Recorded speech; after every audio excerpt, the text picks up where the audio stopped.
I'm away for a companion's wedding. My companion Kirk, his better half Linnea, and our companion John all split an airband together. A wonderful, confined house in no place. Whenever we were finished advancing up the tricky slope, it felt good to escape our usual range of familiarity and away from the city clamor. Indeed, until the strange poop began occurring. The wedding was yesterday. Wonderful service, extraordinary food, and loads of moving. We were too hungover to do anything the next morning and afternoon, and when nightfall arrived, it started to rain, so we stayed in. Beneficial thing, we loaded up on a lot of liquor. We requested some pizza, and we were set. We were drinking, discussed the wedding. Kirk avoided a few inquiries from Linnea inactively posing to about when they planned to at long last seal the deal. Then Linnea inquired, "Hello, did anybody hear anything weird last evening?" I was so somewhere down in my tipsy sleep a seismic tremor could not have possibly awakened me. "No, what did you hear?" "One of the creatures out there." I don't have the foggiest idea. However, it seemed like somebody murmuring.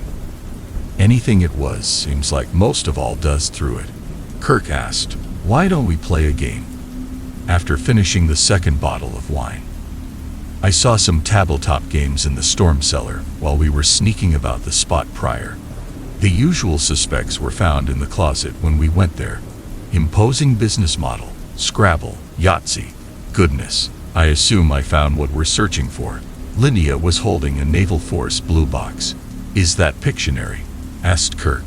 "This one must be well known with visitors." There was scarcely any residue on it. Naturally, John and I opened it up and prepared to play against Kirk and Linnea. The principal card was guitar. She beat me that round. Dan, might she at any point draw quick? By the fifth round we began getting into the game, shouting consolations and benevolent put-downs at one another. In any case, toward the start of this round, Linnea flipped a page from her drawing cushion and stopped. She seemed as though somebody pummeled the brakes in her mind. "What's going on?" "It's your turn to draw, Linnea." Kirk looked irritated. "Try not to let me know you need to stop now. This was your thought." Her eyes were as yet fixed on the drawing cushion. "Check this out." She gave it over. "So?" I inquired. The proprietors played a couple of rounds. Or then again a few different visitors played. She pointed at the page. I investigated. It was a pentagram with numbers going with each point. What was the card they picked? John turned to Linnea and asked, "Your birthday." "Quiet down, fella." She began flipping through the book. There were additional drawings. Much more. One was a goat head with odd markings around it. Somebody needed to have went over the clock for that one. A couple of different pages had pictures I didn't perceive. Words dominated one page. Not certain what language they were in, but rather most certainly not English. What's more, the ink looked weird. Whoever it was wasn't utilizing similar broken down pens from the crate.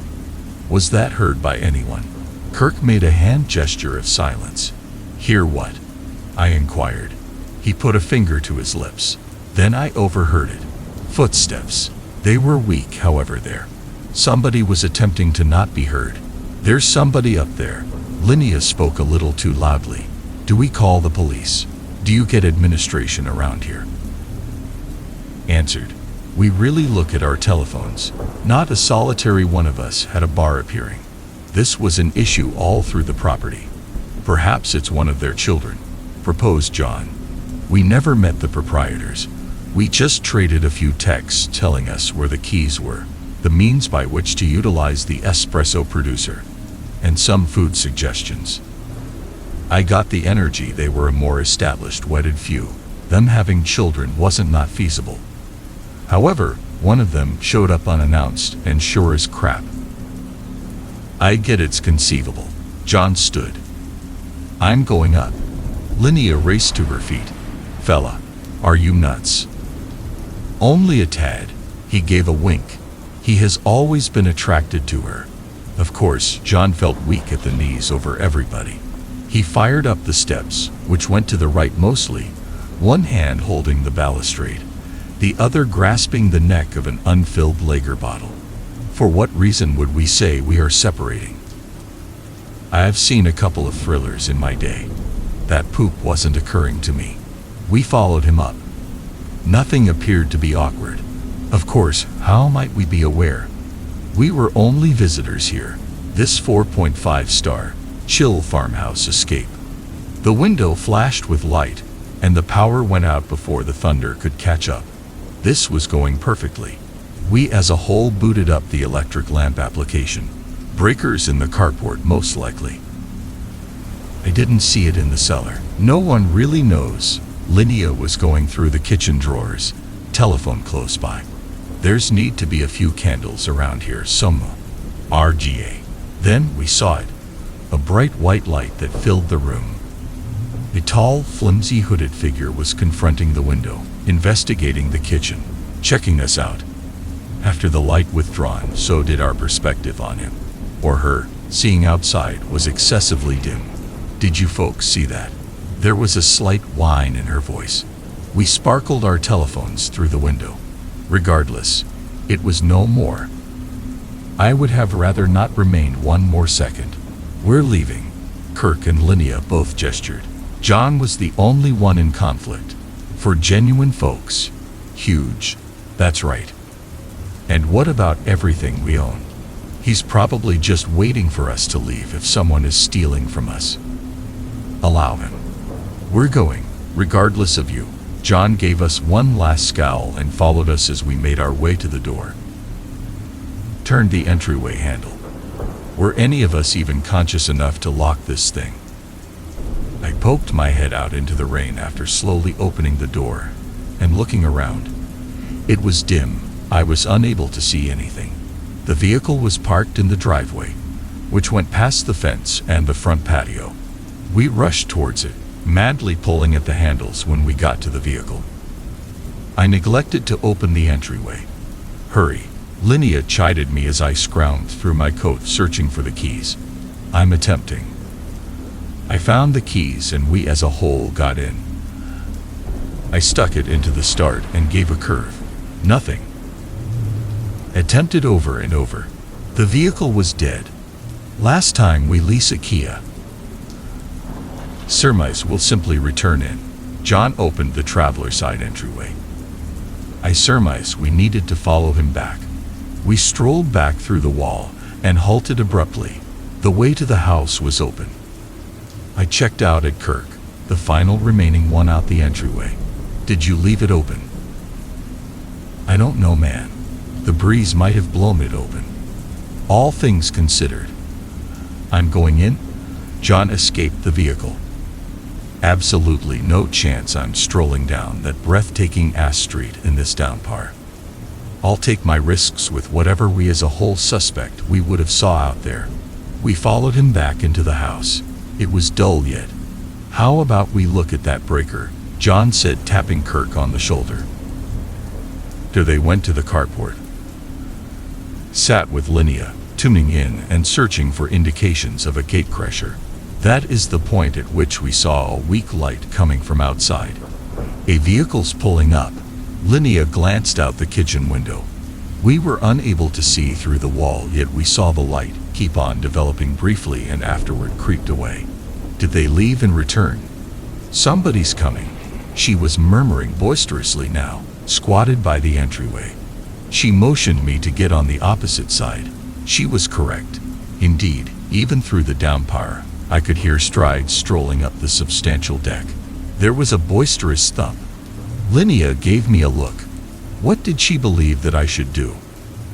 And afterward the entryway opened. I moved quickly, snatched the gatecrasher by the neck and brought him down onto the kitchen tile. He shouted in shock and attempted to recover financially. Why you knave? Linnea was holding a polished ash in two hands over her head. Where did she see that as? Linnea? No, it was John. Huh. It's Derek. Derek. I got a glance at his face and a combination of help and culpability came over me. Derek was a companion of the man of the hour who shared our wedding table. Him and John truly hit it off. Where are you going with this? I welcomed him, expressed John as he helped him to his feet. No doubt, John messaged me and said you all were celebrating, so I got in a Uber. He got himself back together. However, he did not inform me that you were interested in MMA. Sorry about that. I circled back over to John. Why did you not inform us? Goodness, I don't have the foggiest idea. I get it escaped my attention while everybody's been dag-nab out about this alleged hatchet killer in the forest. The what? Derek appeared perplexed. Obviously I came at a terrible time. Kirk, where are you? Asked Linnea. He returned to the cellar to snatch his blade he left down there. And you did not accompany him. What's up with you? Indeed, I was going to, and afterward I heard the disturbance up here and concluded I was required somewhere else. We made a beeline for the storm cellar steps. I shouted down, yet heard nothing back. We as a whole gave an uncertain focus on one another and began gradually strolling down. I streaked the light from my telephone, the battery right at 25% now, from one finish of the space to the next. No indication of anybody. For what reason did he go down there without anyone else? Linnea was practically crying at this point. The numbskull was most likely inclination apiece undermined before John, who was currently putting an arm around her to comfort her. We as a whole begun calling out to him from various pieces of the house. Nothing. That is the point at which the power returned. The lights streaked on, followed by a signal from the microwave. At long last, something was turning out well for us. So, what should we do? Asked prior to feeling a slight vibration in my pocket. Everyone else did the same, with the exception of Derek, pulling out their phones. Now that the power was back, so was the Wi-Fi, and somebody informed our gathering visit. I checked out at the symbol in the base right of my screen. Kirk, was it? I gave it a tap. Please bear with us. We just all looked at each other. Derek broke the silence by saying, would you mind enlightening me here? I believe he's screwing with us, said John, overlooking Derek. Linnea gave him a hard slap and sat on the lounge chair with her head in her grasp. We don't have any idea what to do. We're sitting in the lounge room currently, so I'm doing what I generally do when I'm uncertain of something. Simply begin writing to gather my considerations. I'll go on soon. They say the houses on this road were spooky. I didn't trust it, obviously. Halloween was around the bend, and most likely urban proprietors were simply involving that old legend as a promoting ploy to get individuals to remain at their spooky houses. In any case, they simply required the modest spot for a speedy stay for a couple of days. Evidently this one was spooky by an evil spirit who attracted casualties. It could come in whenever welcomed. The Airbnb house keys were kept in a lockbox in front of the address I was going to stay at. Swiping in the lock code, I clicked it open to get the keys and a note imprinted in striking red, harsh letters. Use only the property you have been assigned. Injury will result if this is not done. I'm speculating injury signified monetary injury. Harsh, but easy to understand. The property was a duplex with a visitor home toward the back. Perhaps the proprietor had an excessive number of inhabitants rubbish up regions that they didn't pay for. The Airbnb duplex that I had quickly picked looked old. The paint was dull and blurred by the sun, grimy and stripping a little. Although some of the wood underneath the peeling paint had cracks and splinters from decades of exposure to the elements, the majority of the structure still resembled a typical 40 to 50-year-old home. Different duplexes and houses on the old road appeared to be identical. However, some looked better compared to others, relying upon how frequently the mortgage holder provided the house with a new layer of paint. Basically, this duplex looked fundamentally sound.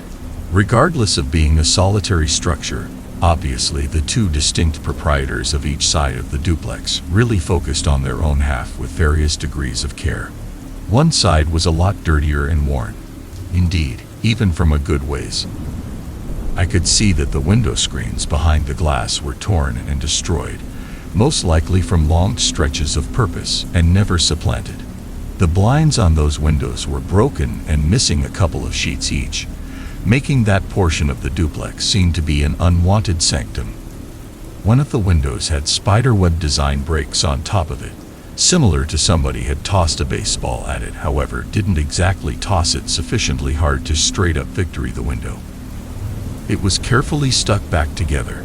The opposite side of the duplex looked typical. There appeared to be a lot of residue on the entryway and window ledges outside, yet as should have been obvious in some measure on this one, the windows, window screens, and blinds were unblemished and entirety. Fundamentally, it just seemed to be a creeper house. I was happy to the point that I was remaining in this portion of the duplex, and not the other sketchier half. It actually felt somewhat frightening to remain close to the more worn-out duplex half, yet basically there's a wall between us. Took out the arrangement of keys that had been given to me by the proprietor with the tag of the house number on it, 1606. Speculated that the other keys could lock the secondary passage or the wall entryway. Approached the entryway of the more pleasant portion of the duplex and stuck the key into the entryway's lock. However, it wouldn't go in neatly and stuck itself. I hauled it out and attempted once more with just enough more zeal. Not good. I jarred the vital to and fro, all over, attempting to inspire it to click into the keyhole. With still no luck. Put in driving it much more effort, then attempted a delicate hand. Perhaps it was simply rusted inside from absence of purpose. I yanked the critical out and analyzed it. Maybe the key was mislabeled. This is 1606, right?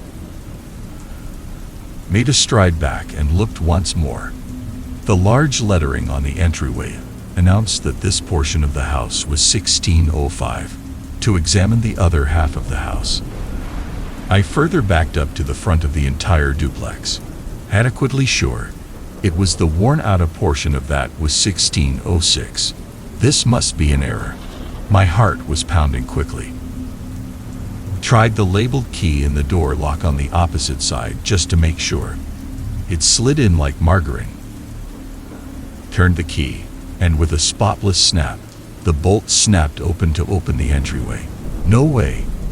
I cautiously slammed the door open and peered inside, almost trembling at the thought that something might suddenly appear from the house. Or on the other hand, an eye would show up from the dim room inside. Within the house was dull. However, I could see the framework of a destroyed sofa, a lounge room light, and a filthy carpet. The entryway to the kitchen was completely dark. To the best of my knowledge, the floor appeared to have been swept, though. I was extraordinarily creeped out by my impression of this portion of the duplex by this point, and promptly shut the entryway and locked it back up. There had to have been an error. It was absolutely impossible that 1606 was the airbin that I should remain at. My psyche began to go astray briefly, and I envisioned myself remaining in 1606. As I cleaned up in the bathroom, I imagined seeing a shadowy figure in the mirror, or as I walked around the house, the lights went out and the doors closed behind me. Certainly, this was simply suspicion planted by observing such a large number of blood and gore flicks, yet remaining in what was plainly the dreadful portion of the house is one of the stupid ways that characters with dismay motion pictures pass on in any case. I wouldn't be starring in my own horror film. Thinking rapidly, I swiftly hauled the arrangement of keys out again on a mission to look at them. They were generally similar shade of grimy brown in various shapes, and the remainder of the keys were unlabeled. However, there was one key that looked basically the same as the marked key. What if? I ran back over to the opposite side of the duplex to 1605. Taking a full breath, I warily put the unlabeled key into the lock and took a stab at turning it. Click. It went in without opposition. Success. I was unable to accept it really worked. I inhaled a moan of help. It was only an oversight by the proprietor. Looking back, it would check out if the proprietor had ownership of the two sides of the structure. He likely neglected to take the additional key off and make a point to give me just the keys that I wanted, so way I was unable to get to the entire house. Fulfilled, I lifted my baggage and advanced into the house. I turned the lights on. Within this half had unblemished furniture that looked scarcely utilized. The floor covering was perfect yet looked unused, and the kitchen was uncovered and barely loaded. While I was considering the house, I sniffled. It was really dusty, and a large number of the surfaces had a thick layer of residue equally spread across. It'd probably been some time since the proprietor figured out how to get somebody to lease his Airbnb, and it was most likely why he needed to drop the costs so economically. The room didn't look bad at all. I plunked down on the sofa to test it, and it was firm and springy, similar to it had just been softly utilized. It seemed like those firm sofa pads that you commonly get at inns. As I strolled around the house, the outfitting was really uncovered and conveniently coordinated. However, everything was terribly dusty, as though it hadn't been utilized in seemingly forever. In various conditions, I would have sent a protest to the proprietor for how dusty everything was, except today I was only happy to not need to remain in the other half at 1606. It's astonishing how somewhat point of view can help your appreciation. Took a speedy visit through the house, finishing off with the lobby, where I saw a flawlessly positioned note that I didn't see prior in my fervor.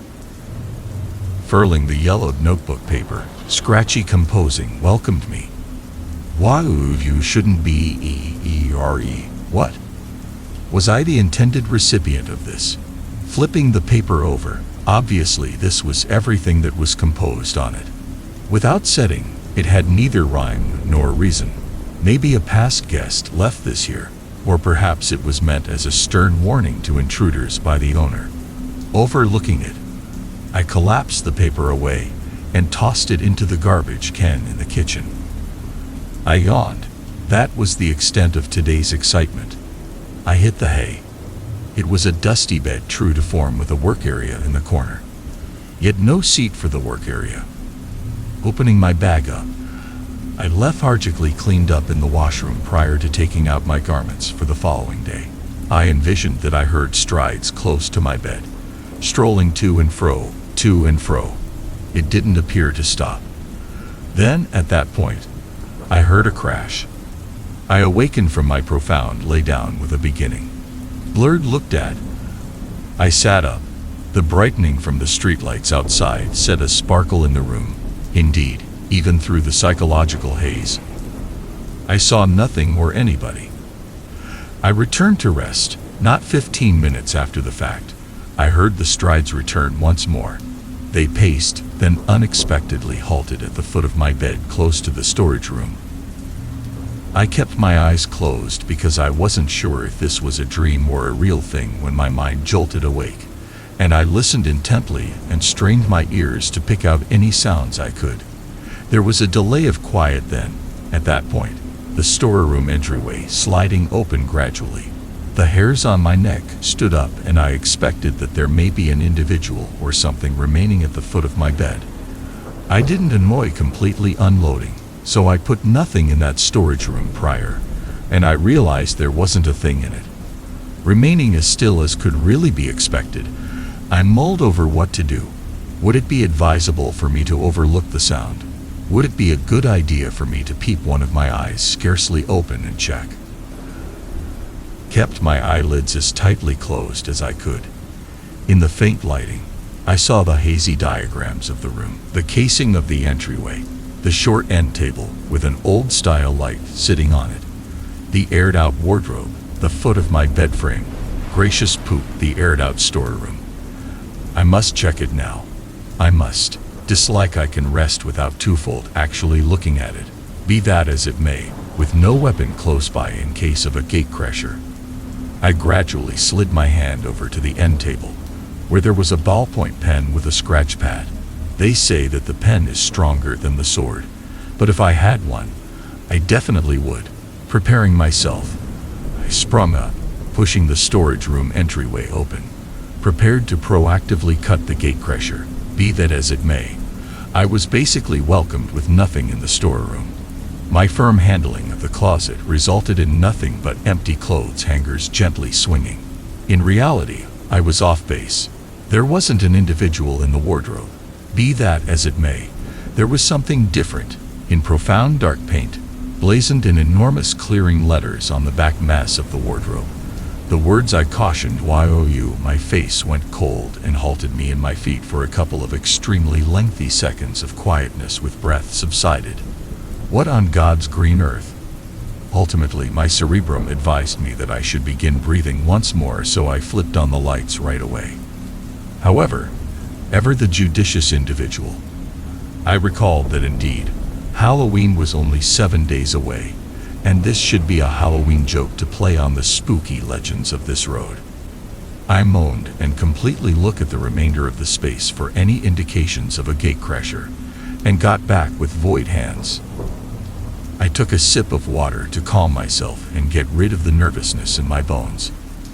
A boisterous bang and a brake sounded from the passage, paving the way to my room. Now what? Rushing back to the room, I stepped on shards of glass in the obscurity and understand the room's light unquestionable necessity broke in some way. Damn, indeed, even in obscurity, I could see slight dim dashes of blood on the lower part of my foot where I had stepped on the light's miserable leftovers, yet the cuts were not excessively profound. With my other foot, I understood I was remaining on something delicate that didn't feel like floor covering. My garments. Squinting in obscurity, I understood what resembled a blast of my dress in the room, as though my baggage chose to excursion each garment all around the room. On the nightstand, in the lamp, all over the floor, and on the bed, there were shirts and pants. At this point, I was justifiably, completely, went crazy, and my blood was running virus, notwithstanding my pulse beating like I was running a long-distance race. Over the headboard of the bed, Goliath dark painted letters were scribbled on the wall. "Youre past the point of no return," I shouted automatically, and ran out of the room, made a beeline for the front entryway. In any case, as I swiftly attempted to drive the door handle open with my sweat-soaked hands, it was locked. It was then that I understood there was no lock from within, as though keeping things inside were implied. A voice dug out from a deficit the entryway, outwardly of the house. It seemed like the Airbender proprietor. "I cautioned you. I advised you to remain just on the house I leased you. Could you give me access? How could he be here, and how could he be aware? In any case, notwithstanding, in the event that he could simply save me from this hellhole. Yes, assist me with satisfying. I can't get out from this side. Open it from the front." Abruptly, the voice of the proprietor changed to become jumbled, guttural, and bent. "Much thanks to you for welcoming me, In." A darkened, poor hand showed up in the side window. Furthermore, I realized I committed a horrible error. Thinking quick, I saw a dusty jar on the footstool and snatched it, hammering it at the glass of the window. In the event that it was between being caught in this devilish house or tussling with the evil presence, I had a superior opportunity outside. I climbed out of the broken window despite the bloody wounds caused by the glass shards, because I didn't care about my safety. Similarly, as I was leaving, the evil presence was making the way for come inside, where it quit following me, apparently in light of the fact that it was currently stuck inside without a greeting out. Adrenaline siphoning and no vehicle keys, I ran down the road until I circumvented the corner to a go-across road and had the option to find support by beating on entryways. I'm composing this to you now from a medical clinic bed. I reached a few ministers to come and look at that home. From that point forward, the airbag posting has been brought down, and as a matter of fact, a few different houses on that equivalent road likewise got their airbag postings brought down. I surmise in the cutting-edge world, devils move alongside the times and innovation similarly as.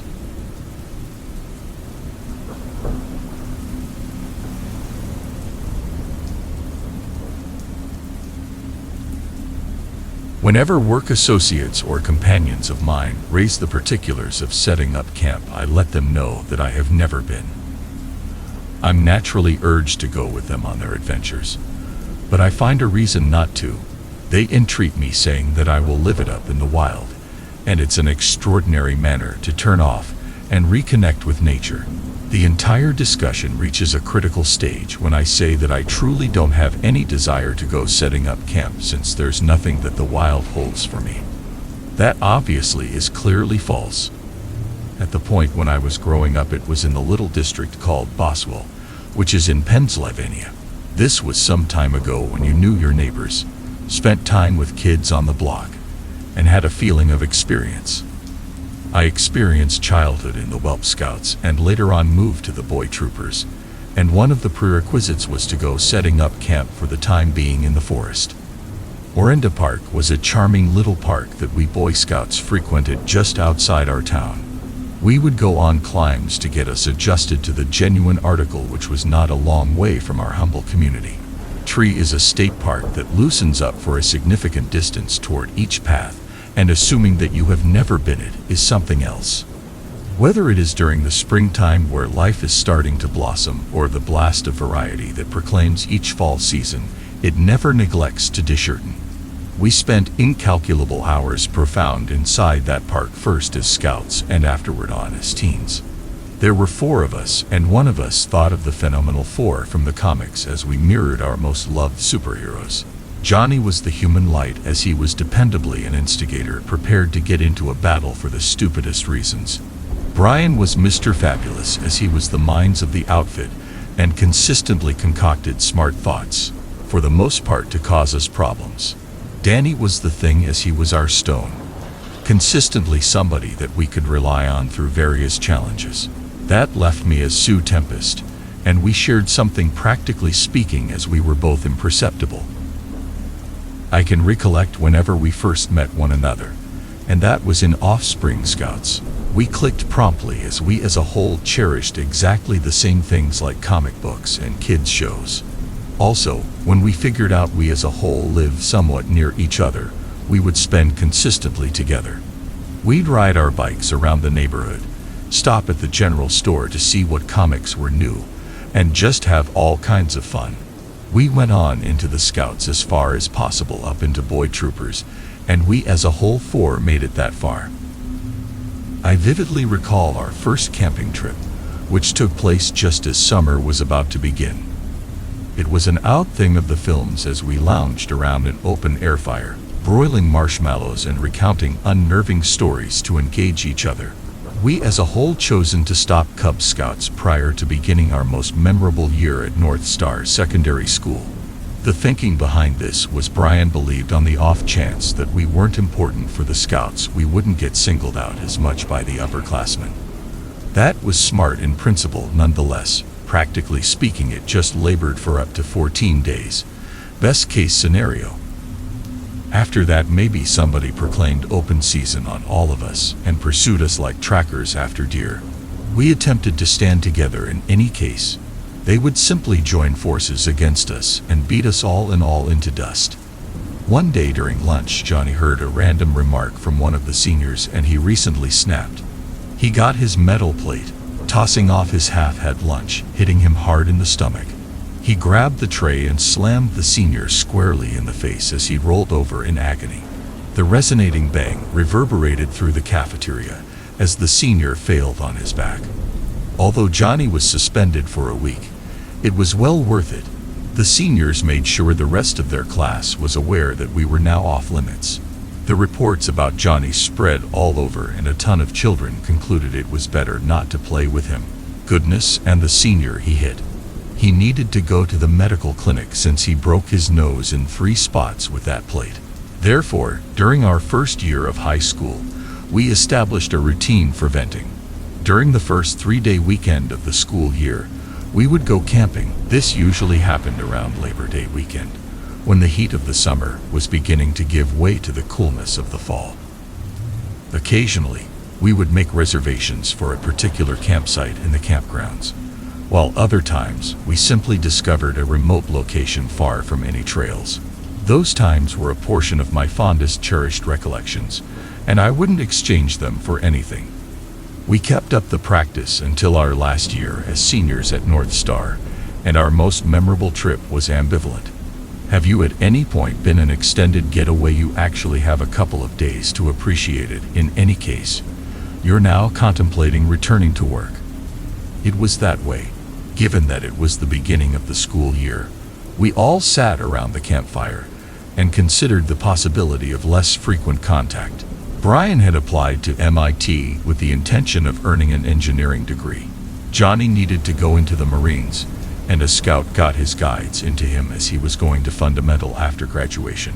Danny planned to assist in the privately owned company, and concerning me, I had no clue about the thing I planned to do. My parents wanted me to attend college, but for what? We as a whole lounged around the pit fire simmering marshmallows as we discussed the typical bullcrap that we had consistently discussed. Comic books and kids' shows were supplanted via vehicles, young ladies and video games. During a respite in the discussion, I could feel everyone was focused on me as I watched out for my scorched marshmallow. "Hello, would you say you are okay?" Danny asked, no doubt, "What's going on with you?" When Johnny asked, I said that I really didn't know what I wanted to do with my life right now, and shrugged my shoulders. "So, in fact, you're as yet a youngster," Brian jested. I gestured, however, at that point made sense of how every other person had an arrangement, yet I didn't. I also felt like I wasn't going to do anything with my life and kind of felt lost. Until further notice, Brian guaranteed me, "You ought to simply unwind and not ponder things like this. You're a shrewd youngster, and accept me when I let you know this, you'll sort it out." I gestured and grinned, feeling a weight being taken off my shoulders as we spent the rest of the night talking and drinking. We chose to call it not long after 12 p.m. as we had depleted our inventory of marshmallows in discussion. I'm happy we actually kept our own tents from scouts, as this implied not sharing one. At the point when rest came, it came in fits and starts, as I had a lot of bad dreams, the majority of which I can't remember. One of them I actually recollect right up till now, as it was my 3 companions shouting at me over something. How they said that they couldn't be companions with me any longer over what I did, and how I could follow through with something like that. At the point when I attempted to find a solution of what I did, it was just met with really shouting, which rose to a crescendo. I awakened a couple of moments later as I gasped, and needed to return to rest. However, the desperation to answer nature's call was more noteworthy. Unfastening my tent, I went out into the cool night to ease myself on a close-by tree. The moon was splendid and full overhead, practically behaving like a subsequent sun, projecting everything in a pale white light. As I went to my tent, I halted briefly to take a gander at our campground and froze. Mine was the main tent in the clearing. There was no other tent here, as there ought to have been 3 different tents in the clearing with mine. I had seen my companion set them up promptly in the day. I'm certain of it, as I recall Johnny battling with his. He had tossed a portion of the stakes clear across the camping area as we as a whole triumphed ultimately at his explosion. "Hello," I said out loud. However, just the commotions of the timberland welcomed my answer. "H-E-L."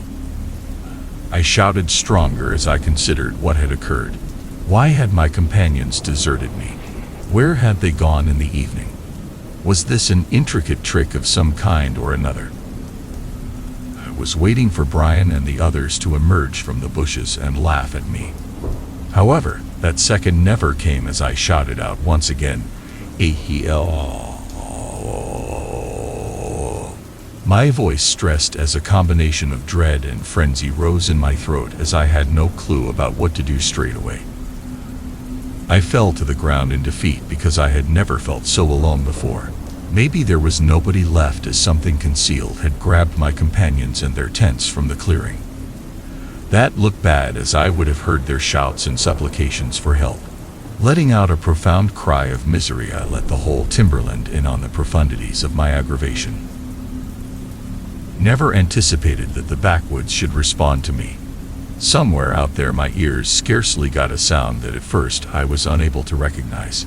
It might have been anything from a deer call to a passing plane. I didn't need to stand by lengthy to hear that sound once more, and when it arrived at my ears, a shudder went down my spine. A large dog's bark was what it was. Presently, I could never have pets when I was a youngster, as my sister was ghastly hypersensitive to a wide range of pet dander. What's more, a large portion of the neighbors kept their pets either inside or in their closed-in terraces, except for one, a bitter elderly man who lived 2 blocks away from mine. His dog, a white mutt, used to terrorize anyone who crossed its path, and our neighbors used to complain about it. This canine would snarl and snap jaws at anybody got excessively close. Creature control had been called at least a couple of times on the canine nonetheless. It appeared to either evade their grip or some way or another supernaturally show up inside the proprietor's house. The barks and snarls reverberated off the trees that encompassed the getting, making it difficult to find out where this was coming from. I glanced around fiercely, as I probably was aware by this ravening monster I would have been gone after. I was able to see a silhouette with 4 feet in the distance when I turned around. I gathered all of my strength and sped off in the opposite direction, avoiding trees along the way. I possibly covered around 200 feet when I saw this canine in this distance, a lot nearer now. How is this possible? I thought, as I probably was aware I had run the other way as I saw it simply remaining there. Had no opportunity to contemplate this as my body ran off in one more bearing, evading trees and getting cut by a portion of the low-hanging branches. This time I had just made it 100 feet or so, and I could see it before me a lot nearer this time. I could see that it was a German shepherd as it growled at me, white teeth flickering in the evening glow. Overlooking all feeling of rationale, I steered off in the other course, evading trees as I full out ran to move away from this monster. I was possibly running for a portion of brief when I saw the shadowy blueprint that was a lot nearer as the moon enlightened this thing before me. I froze. My psyche fell flat to understand the animal that I found before me. In the shadows I thought it was a common German shepherd, be that as it may. Very close, this evil entity was everything except a typical canine.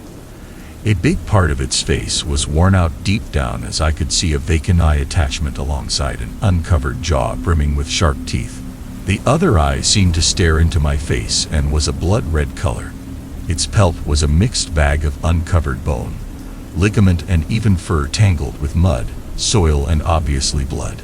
Each of the 4 paws of the animal appeared to be flawless as it moved with the finesse of a dominant hunter.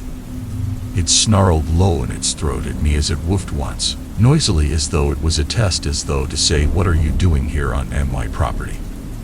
All of me shouted that I ought to run, however I knew with the animal standing so close I wouldn't have a potential for success. My muscles secured as I just remained there, paying attention to a snarl coming from this thing that appeared to shake the very ground. Before I could respond, I felt myself being thumped in reverse as it was on top of me in a flicker of an eye. My breath trapped in my chest as I was gasping for air as I turned upward and saw this animal's rotted face near mine. The fragrance of decay and rot fell off this anathema in floods of aversion that was sufficient to make me gag. Turning my head sideways to offer some assurance, I figured out how to croak out the main 2 words that rung the bell. As I prepared for the unavoidable, 1,000 thoughts raced through my mind. Nice D-doggy.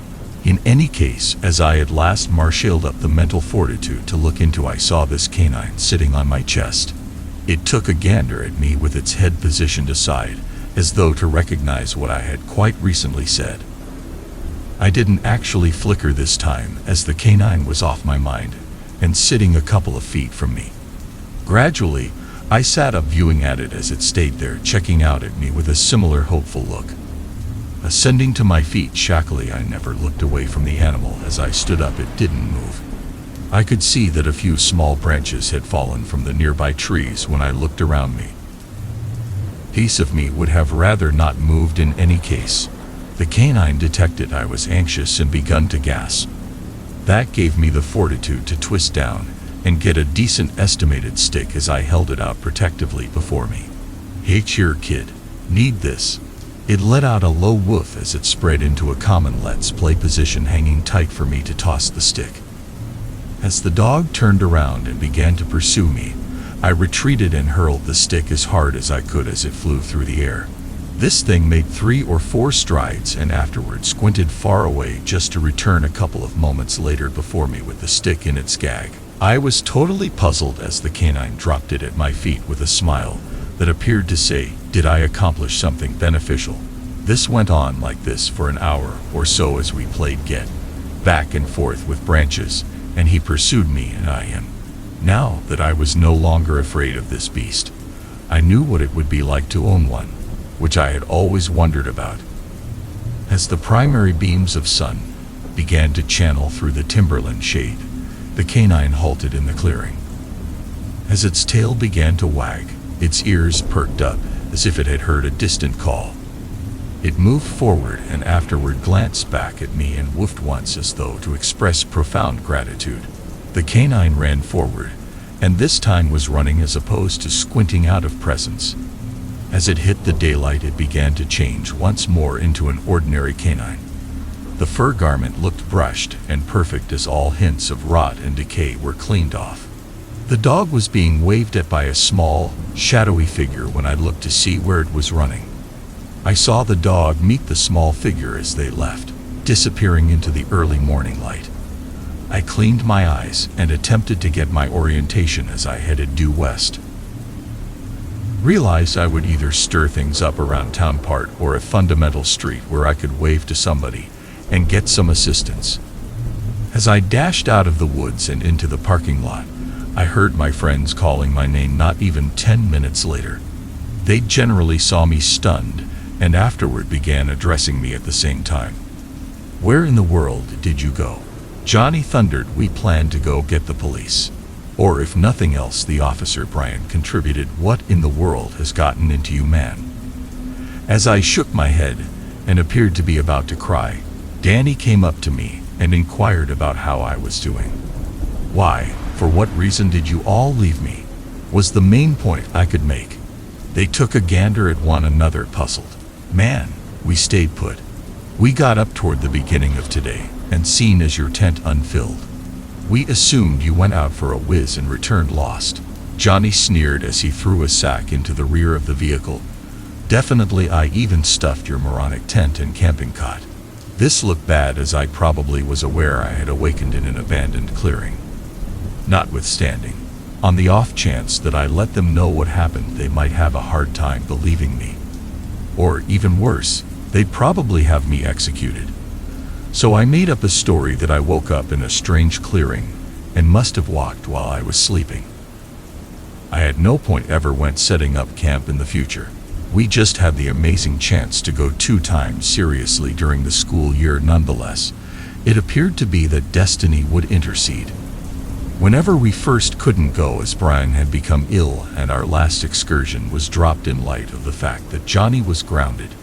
The rest of the year flew by as we prepared for our departures and studied for our final exams. I had taken my folks' guidance and signed up for a close-by school, and there I tracked down my new energy. Chose to seek after a 4-year certification in business organization and graduated at the highest point of my group. After graduating, I had gotten a new line of work inside a fruitful PC organization and had tracked down my specialty throughout everyday life. Tried sincerely and was compensated for itself, and in under 5 years I had moved to Pittsburgh to run workplaces there. I had spent all of my savings on a nice condo in a high-rise building that faced the river. I had even found a nearby safe house and embraced a youthful German Shepherd that I lovingly called Duke. Yet, that is not what torment my fantasies around evening time. In my dreams, I come back to that clearing every so often. What's more, I find something different that the woods has guaranteed and wound into a frightful animal. It very well may be a deer or a bear or something different, and I can nearly hear the woodland attempting to get back to me to it. Once in a while, when I awaken around evening time, I gaze across the banks of the Allegheny waterway. I wonder if I will one day wake up in the middle of that forest as I look out over the wooded hills beyond. Furthermore, Additionally, wonder, on the off chance that I will at any point make it out. I went setting up camp a couple of years prior while I was in secondary school, and some peculiar poo occurred. As of recently, I've been excessively scared to actually have a go at researching what might have been happening. So I'm right here, trusting the instructive individuals on this sub could offer me a few responses. It was my senior year of secondary school in a staggeringly little southern town. I was graduating early, so it was a colossal arrangement for my family and myself. My mother, sister, and I lived with my grandparents, and we were all truly close. The grandparents, anxious about me graduating quite early on, were particularly sappy about the entire thing. My granddad, being the nostalgic, sweet person that he was, chose to take me setting up camp several days as a last hurrah before I left town. I consented to the experience without even batting an eye. I had been exploring nature often previously, and figured one final end of the week in the forest would be an extraordinary memory to take with me on my life process. After the first, and what turned out to be the main evening, I wished I had said no and gone to one of the psycho parties happening that Friday. Granddad and I pressed our stuff promptly in the first part of the day and set out for the most famous spot to camp close where we resided. Regardless of being truly outstanding and just camping areas, as it wasn't connected to a trailer park, it never felt swarmed. Each site had a trail that led to the individual site from the main road, where cars could be parked. The spots were well spaced. The one we selected ignored a little bluff over the waterway that went through the recreation area.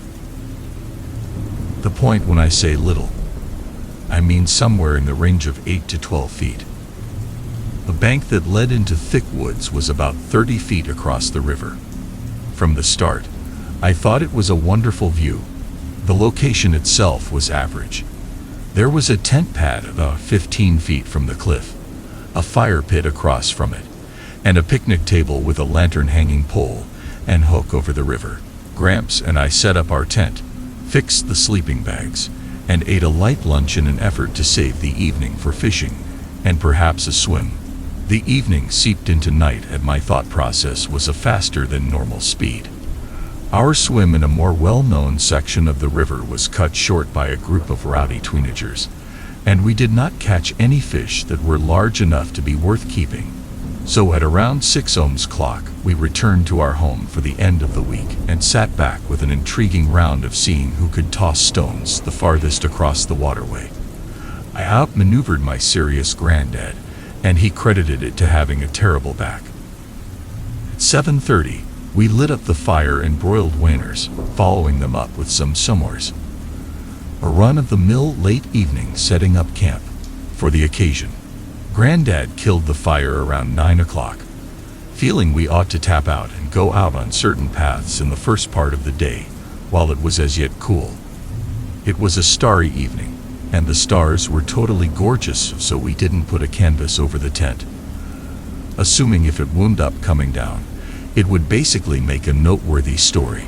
Standing up, I could see outside and overall around the tent. Setting down, I could see the sky and the treetops. I recollect this causing me to feel somewhat uncomfortable, and afterward very uncomfortable. I awakened sooner or later around midnight to my granddad wheezing. Sluggish, I actually look at my telephone. It was 3:23. I remember thinking to myself, great, I can get another 2.5 hours of sleep before sunrise. Somewhat more alert now, I began to see something off about my granddad's wheezing. It was more profound than average, and throaty. Briefly, I figured something could be the matter with him, so I investigated, with expectation to get up and wake him, just to see by the weak twilight that he was breathing typically. I could hear it now, his genuine breath. Ends up, he was wheezing, however it was delicate, and I needed to concentrate, extra difficult to make it out, blended in with what I currently acknowledged was a common snarl coming from someplace outside the tent. Upon this acknowledgement, I was loaded up with interest. Being from a humble community, and used to being in the wild, encompassed by varying creature clamors. I wasn't promptly unfortunate. However, that would come. I attempted to return to rest. I figured it would be simple, yet following several minutes, I began to want to keep my eyes shut was risky. Like while you're cleaning up in the shower, and you risk getting cleanser in your eyes since it seems like somebody is there with you. This odd sense was overwhelming. So I woke up. My pulse began expanding when this survival feeling just deteriorated now that I could see some different option from my eyelids. You're being absurd. I attempted to dissuade myself, meanwhile turning out to be increasingly more mindful of this odd snarling. It didn't seem like any creature I would be exhausted of around here. It felt unfamiliar and upsetting, so I did what any sensible individual would do. I stood up and looked external the tent. Our sight was immaculate and serene looking under the moon and stars. Then, at that point, I wrongly looked across the stream. It mirrored the sky, and before I hoped to notice the bank, I nearly needed to go sit on the little bluff and partake in the evening. Almost. Since the snarling wasn't coming from our side of the waterway, I began scoring the manage and account with my eyes, from as should have been obvious, advancing right, doing whatever it takes not to miss anything.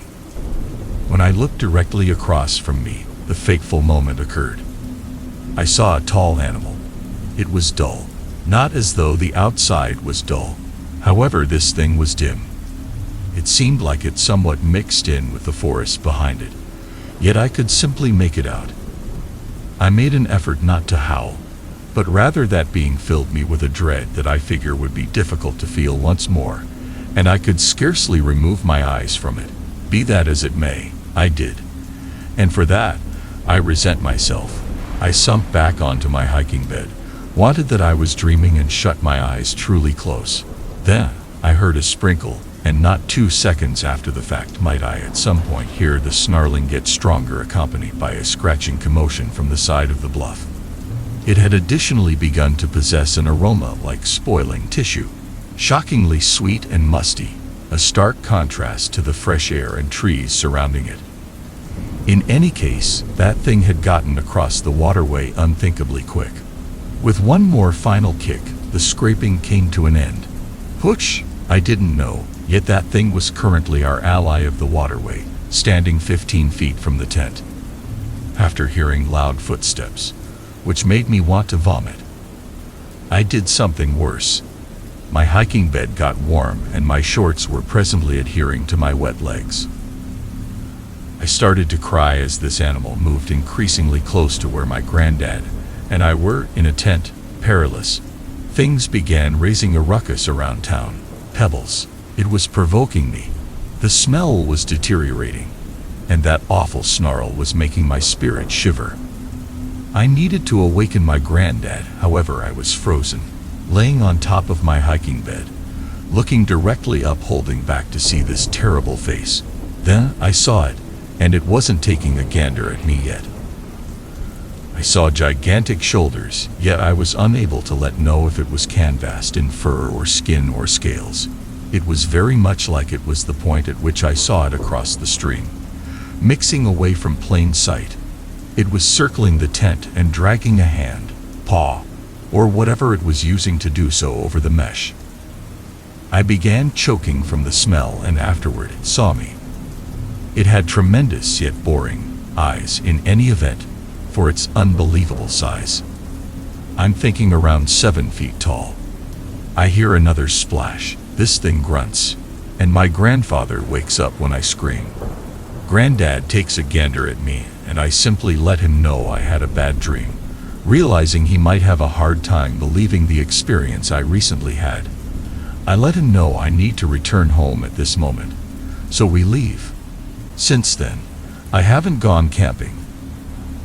I haven't even needed to sort out what this animal was. However, a few companions welcomed me to go camp with them, which I denied. Yet, I believe I'm prepared to understand what this was.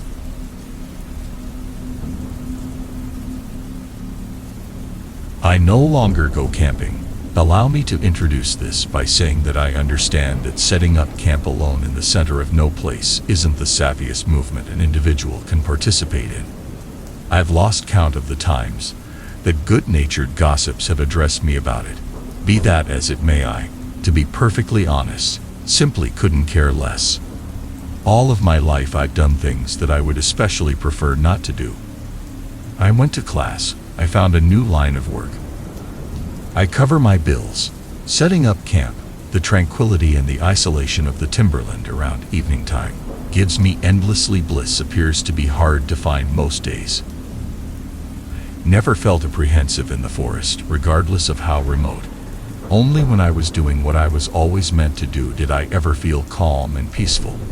That doesn't imply that I never avoided potential risk. There are 3 things that a lone lady needs in the forest: decent medical aid pack, a decent compass, and a decent canine.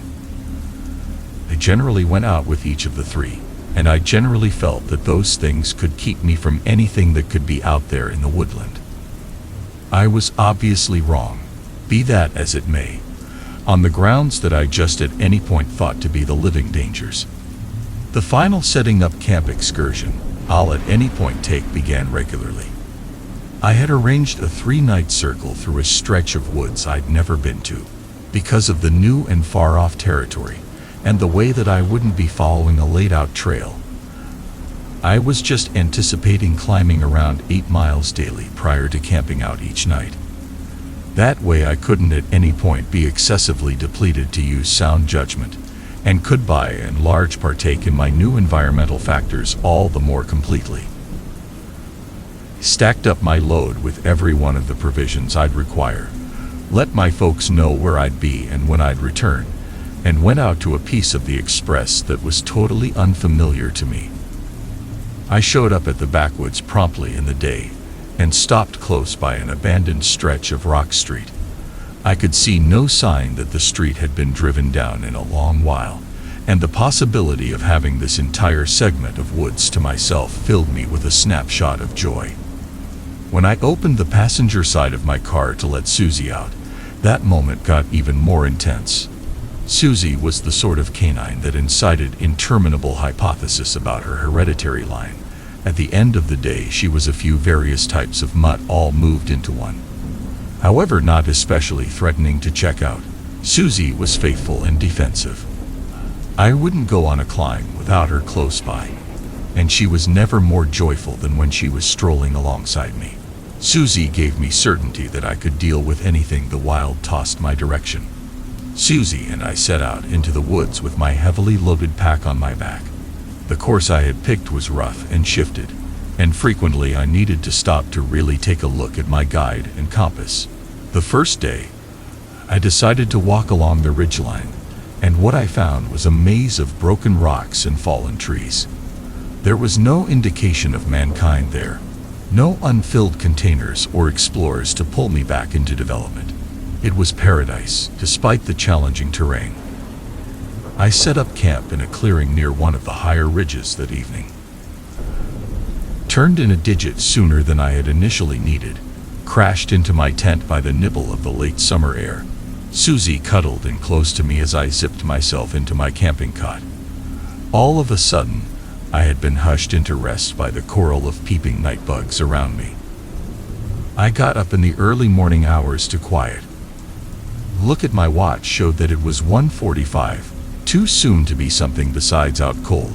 The full moon above enlightened the evening, and I endured a few seconds watching the shadows of the tree limbs dance across the highest point of my tent.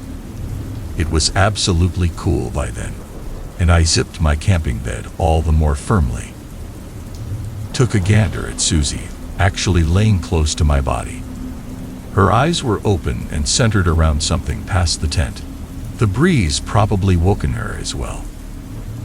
I shut my eyes, expecting to fall rapidly back to rest when I felt Susie snarl against me. I mumbled a consolation. It's most likely a deer, little guy. However, something wasn't right. Susie wasn't the sort of canine to snarl at passing creatures. As a matter of fact, she carried on with her life like different animals were interests. Best case scenario, and interruptions to say the least. The main time I'd heard her snarl like that was quite a while back when a wild bear came rearranging down a path and surprised us. In a bizarre manner, the prospect of a bear outside the tent was a consolation. My pack was dangled from a tree, and bears in this piece of the nation weren't known to be forceful. I stroked Susie's fur and trusted that the creature will sniff around the campsite, discover that we weren't excessively fascinating, and leave. I stressed to tune in. However, all I could hear was Susie's snarling, so low and consistent that it might have been a murmur. I sat tight for seemingly hours, yet never heard the creature outside. As the morning went on, Susie's snarls went to delicate whines, and I let her slither into my camping cot with me. The rest that came was erratic and hindered by abnormal bad dreams. Yet the morning daylight in the end advanced into the tent. You might be standing amazed as of now why I didn't pivot and walk right back free and clear to my vehicle and back to development. All things considered, the straightforward explanation is that I wasn't stressed. So, in my opinion, a bear circled the campsite. It wasn't so huge of an arrangement. What's more, I'd be another 8 miles away when night came around once more. I got myself together, had a relaxed breakfast, and set out once more. The morning's climb was uninteresting and lovely. However, Susie stuck regrettably nearby me, ignoring her standard investigations and mouth partially open with tension. Each time I attempted to pet her, she hardened, so I let her be and strolled on. We halted in a tranquil clearing for delayed lunch, in excess of 6 miles into the day's climb. It was only after I was getting together to leave that I saw it. The quietness was complete in this clearing. No birds, no cicadas, no stir of leaves where squirrels jumped from one tree to another. It sent a chill down my spine, and I saw Susie watching the forest ahead. "How about we leave, young lady?" She gazed toward me and whimpered. At the point when we showed up at the edge of the forest, I quickly saw the reason why there were no bird melodies. Their little padded bodies lay on the timberland floor, spotting the fallen leaves with reds, blues, whites, and yellows. Jabbed a bluebird with my climbing stick, turning it over, searching for indications of predation or disease. I saw nothing bizarre, other than the simple truth of the dead body itself. Because birds were Susie's favorite snack, I thought I would have to call her, but she had backed up behind me and let out another low growl through her curled lips. I ventured back to her and cut a chain to her collar, expecting that she could run, or on the other hand that I may. The forest stayed dead quiet. My heart had frozen in my chest, grasped firmly, however, some way or another thumping strongly simultaneously. I needed to leave this forest because something was very wrong. I stood where I was and attempted to think. I was 14 miles from where I left my vehicle, assuming that I returned the manner in which I came, given the landscape. Realized I wouldn't return before dusk. Had in my pack a compass and guide.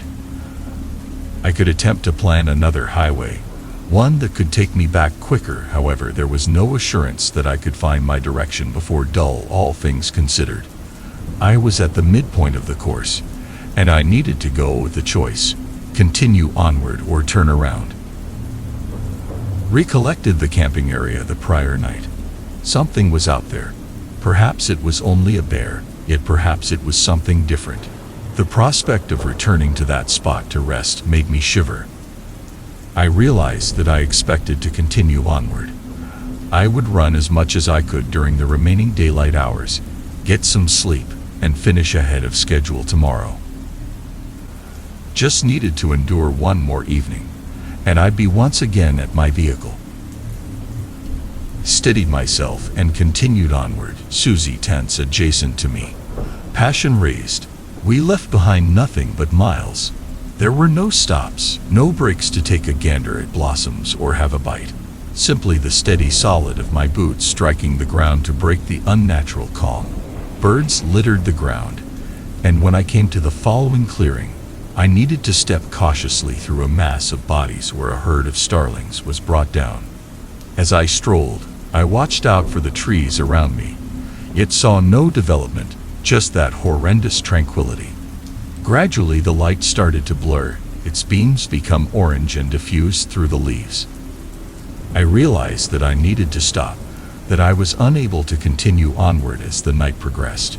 The tent, however made of polyester and carbon fiber, would essentially permit me the deception of safety.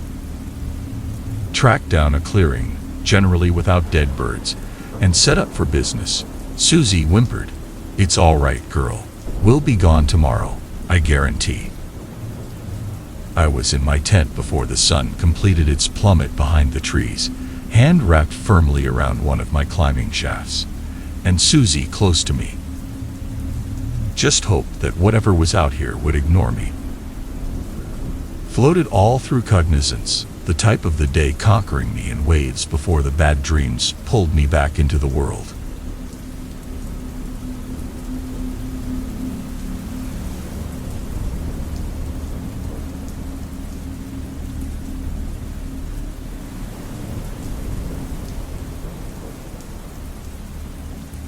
I work as a cashier at my local Target. It is in a pretty busy area of my city, where many businesses and a strip mall surround it, so we get quite a lot of business. I'm a high school junior, so I've been working there for about 3 months to pay for my car. Nothing that out of the ordinary has happened so far, except for an incident where an unclothed man decided to go on a jog. But that's a different story. Anyways, this incident occurred just last week, and I have contemplated quitting ever since. I was working a little bit later that night. It was around 8:45 p.m., and it was getting dark outside. There were only a few people shopping since it was late, so I was sitting at the counter trying to hide my phone from my manager as I checked it. My manager shouted that she needed assistance in the back stockroom, so my coworker went with her, and I was the only one left up front. I sat, bored. I debated heading over to the little food court and getting a bag of popcorn, but my thoughts were interrupted by the sound of the doors opening. The Target I work at has those motion detecting electronic doors, but when I looked over, nobody was over there. I dismissed it because those doors malfunction all the time. It was just a false motion.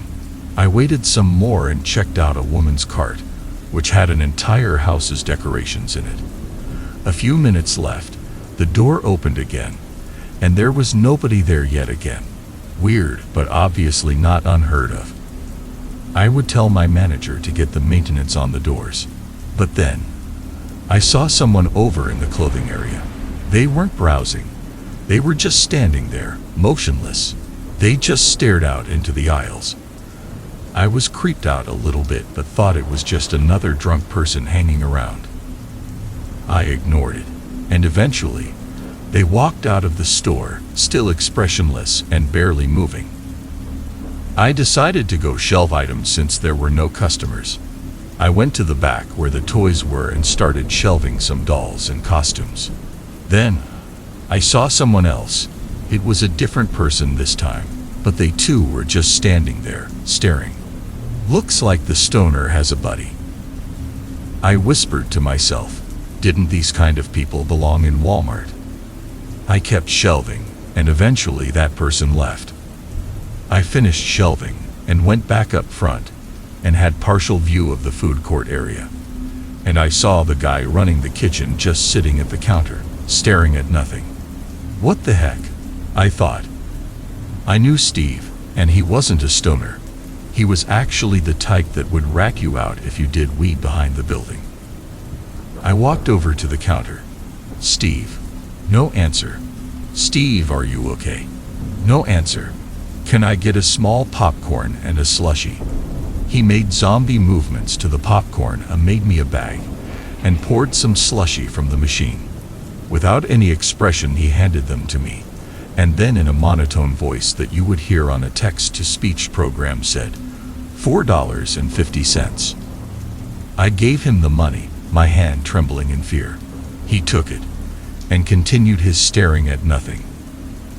I hadn't really noticed because of the weird crap happening, but my coworker and manager were still in the back, and it had been about an hour. Decided to go check on them. I walked inside the stockroom and saw them, standing, staring, in the same damn expressionless state. What the actual heck? They did nothing.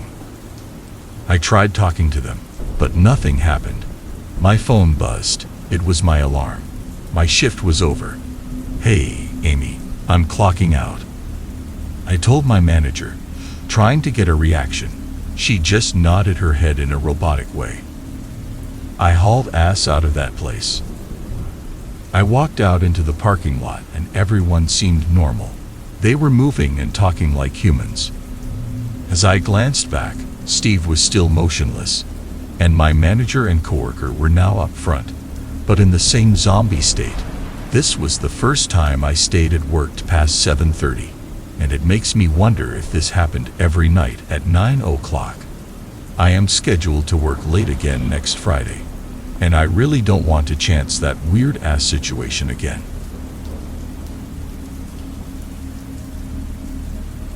I work at Target. I sell cell phones, and I love it. It's easy. I've been promoted twice, and there is a lot of room for advancement and growth. Never thought it would be a career option when I started, but now I can totally see myself doing this for a long time. I recently got promoted to a Target just outside of a big city. It's a very big store that was just renovated to be mobile-centric. At my old store, I only had an aisle to sell phones, but at this store I have an entire section. I've been working here for about 3 weeks. The leadership is friendly. The guests are nice. I've been able to sell a lot, and my bonus checks have been amazing. For the last week or so, shit's been getting pretty strange. I work the late shift, so I'm usually around from 2 to 10. This town sort of shuts down after 5. People go shopping until around 8. Then you could hear a pin drop for the remaining 2 hours. During this time, I usually walk around looking for people to talk to transition into a "hey, let me sell you a" phone conversation. I'm pretty good at this, and have no problem talking to anyone. I had to work a rare 3 to 11 shift in anticipation of selling lots of phones for Father's Day. I was walking around in the toy section when the lights in the store started flickering on and off. I thought nothing of it. The store is over 20 years old, and the fluorescent lights flicker on and off any time it so much as drizzles. It's gotten to the point where we even have flashlights in every trash station, because the power going out is something that happens all the time. I saw a middle-aged woman with her 4 or 5-ish-year-old kid, so I started asking them if they have any big plans for Father's Day. The little girl piped up and said she wanted to get her dad a ball, and pridefully held up one of those big bouncy balls. "I found this all by myself," she gleefully exclaimed. "Is that a gift for you or for your daddy?" Asked, amused. "Maybe we can share it," she suggested, as she slouched her shoulders. "Maybe we can pick him out something else. Why don't you leave the ball with Llama 422, and we can go look at some other things," her mom suggested sternly. She passed me the ball reluctantly, took her mom's hand, and walked over to the men's clothing section. Whatever, even a small conversation like that helps kill the time. The lights flickered on and off again, and some of the TVs could be heard from across the store, giving that statusy white noise sound. I heard some thunder rumbling in the distance, and decided I might as well grab a flashlight. A few minutes pass, and I'm spinning the ball on my finger and tossing it between my hands. Started talking to an old woman who was looking for a VCR to play her old movies on. I turned to walk over to show her when I almost crashed into the little girl. "I need that ball back."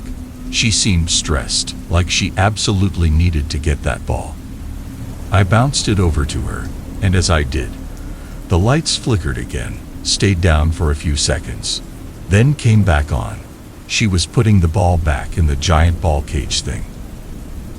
Alicia said you need to keep it clean in here, she said, very matter-of-factly.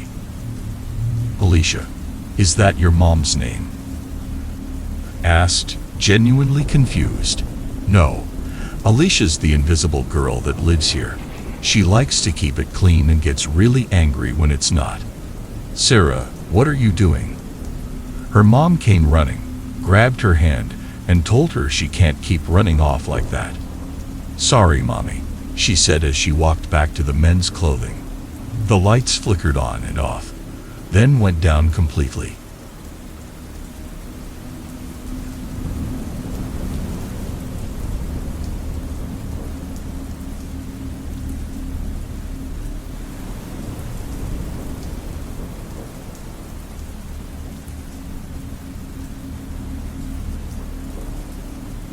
I'm composing this right now in an arbitrary lodging that I've recently checked in.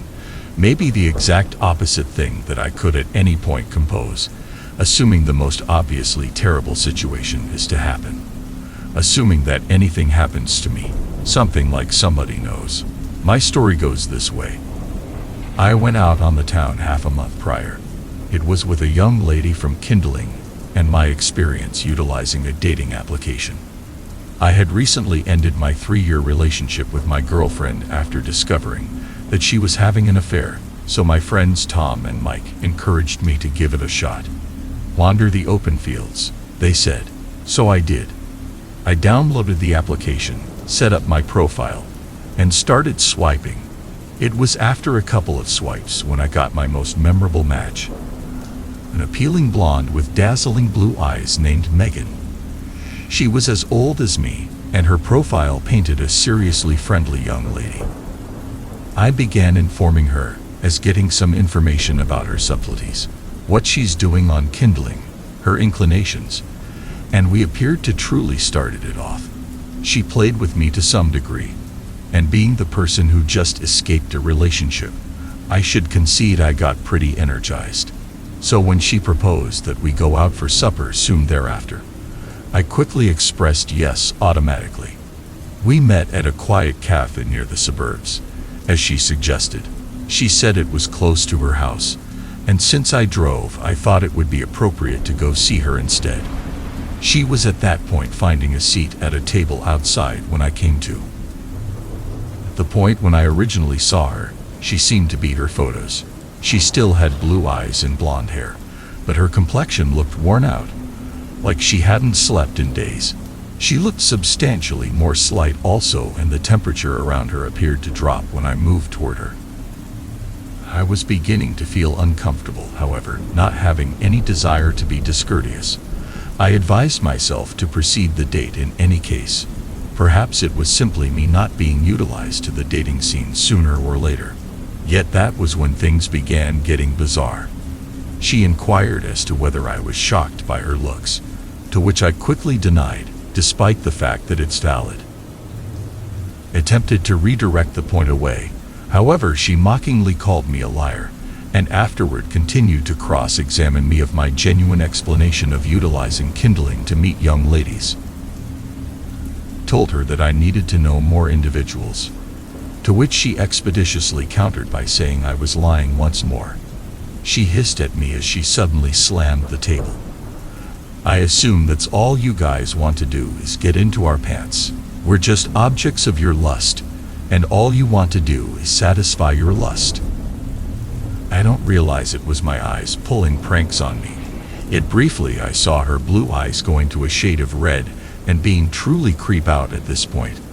I bailed as quick as possible, gave a stupid excuse that they had forgotten to run an errand, and almost ran to my car. Attempted to erase my Kindling profile promptly while I was driving, however, before I might really do that, there was at that point a message from an obscure number in my inbox. I don't have any idea how she made it happen. Perhaps she researched my name on the web and tracked down my number someplace, yet the message was most certainly from her. Figure you can run. The message provoked me. I turned off my telephone naturally, supplicating frantically that it would be only a terrible trick by my pals. At the point when I arrived at home, the main thing that I did was to call Mike utilizing my home telephone. To my alleviation, he asked him right away if Tom and he were to blame for what had happened to me tonight. He denied doing anything and said that he was not that allowed to endeavor something to that effect. "It's not entertaining, fella," I beseeched him, to which he demanded that he had no clue about what I was referring to. At the point when I needed to clarify my night for him, he requested that I pause. "There's a young lady remaining at the street waving at me," he contributed, "and she's wearing this unusual white dress." Fear tingled my skin before I could request that he move away or anything. I heard a boisterous accident, similar to the sound of metal hitting something hard, and the line went dead. I had a go at getting back to back. However, they went to phone message. Shudder. I dialed Tom's number. He got and asked me how the date went. At this point, I was terrifying and panicked. I posed him a similar inquiry, whether they're tricking me, and beseeching them to stop it since it was not entertaining. "Man, what are you talking about? We didn't." Tom attempted to answer, however, was out of nowhere cut off with the sound of glasses breaking, trailed by an uproarious crash. "What's happening?" I kept quickly rehashing to the telephone. I could hear a shout behind the scenes, with fighting commotions. I didn't have the foggiest idea how long I was on the telephone. Yet when it was at last gotten back, I froze. "In from another spirit regarding me, and they'll meet similar destiny as your companions." It was Megan. I didn't have the foggiest idea what came over me, yet I hurried to gather my sacks and drove off without a reasonable heading quickly from my home. I continued to drop messages to Mike and Tom's telephone, yet they were all undelivered. I faltered about calling the police or companions to look at them, since I wouldn't even play with the possibility of turning on my telephone, scared of what will be sitting tight for me. Perhaps this is each of the a trick. I don't have the foggiest idea. However, everything simply occurred so out of nowhere that my flight reactions just kicked in. I think it would be best for me to gather my thoughts, settle down, and choose my next move first. This isn't the manner by which I imagine my most memorable date to be. There's a beating on my entryway now. I trust it's the room administration bringing my supper up.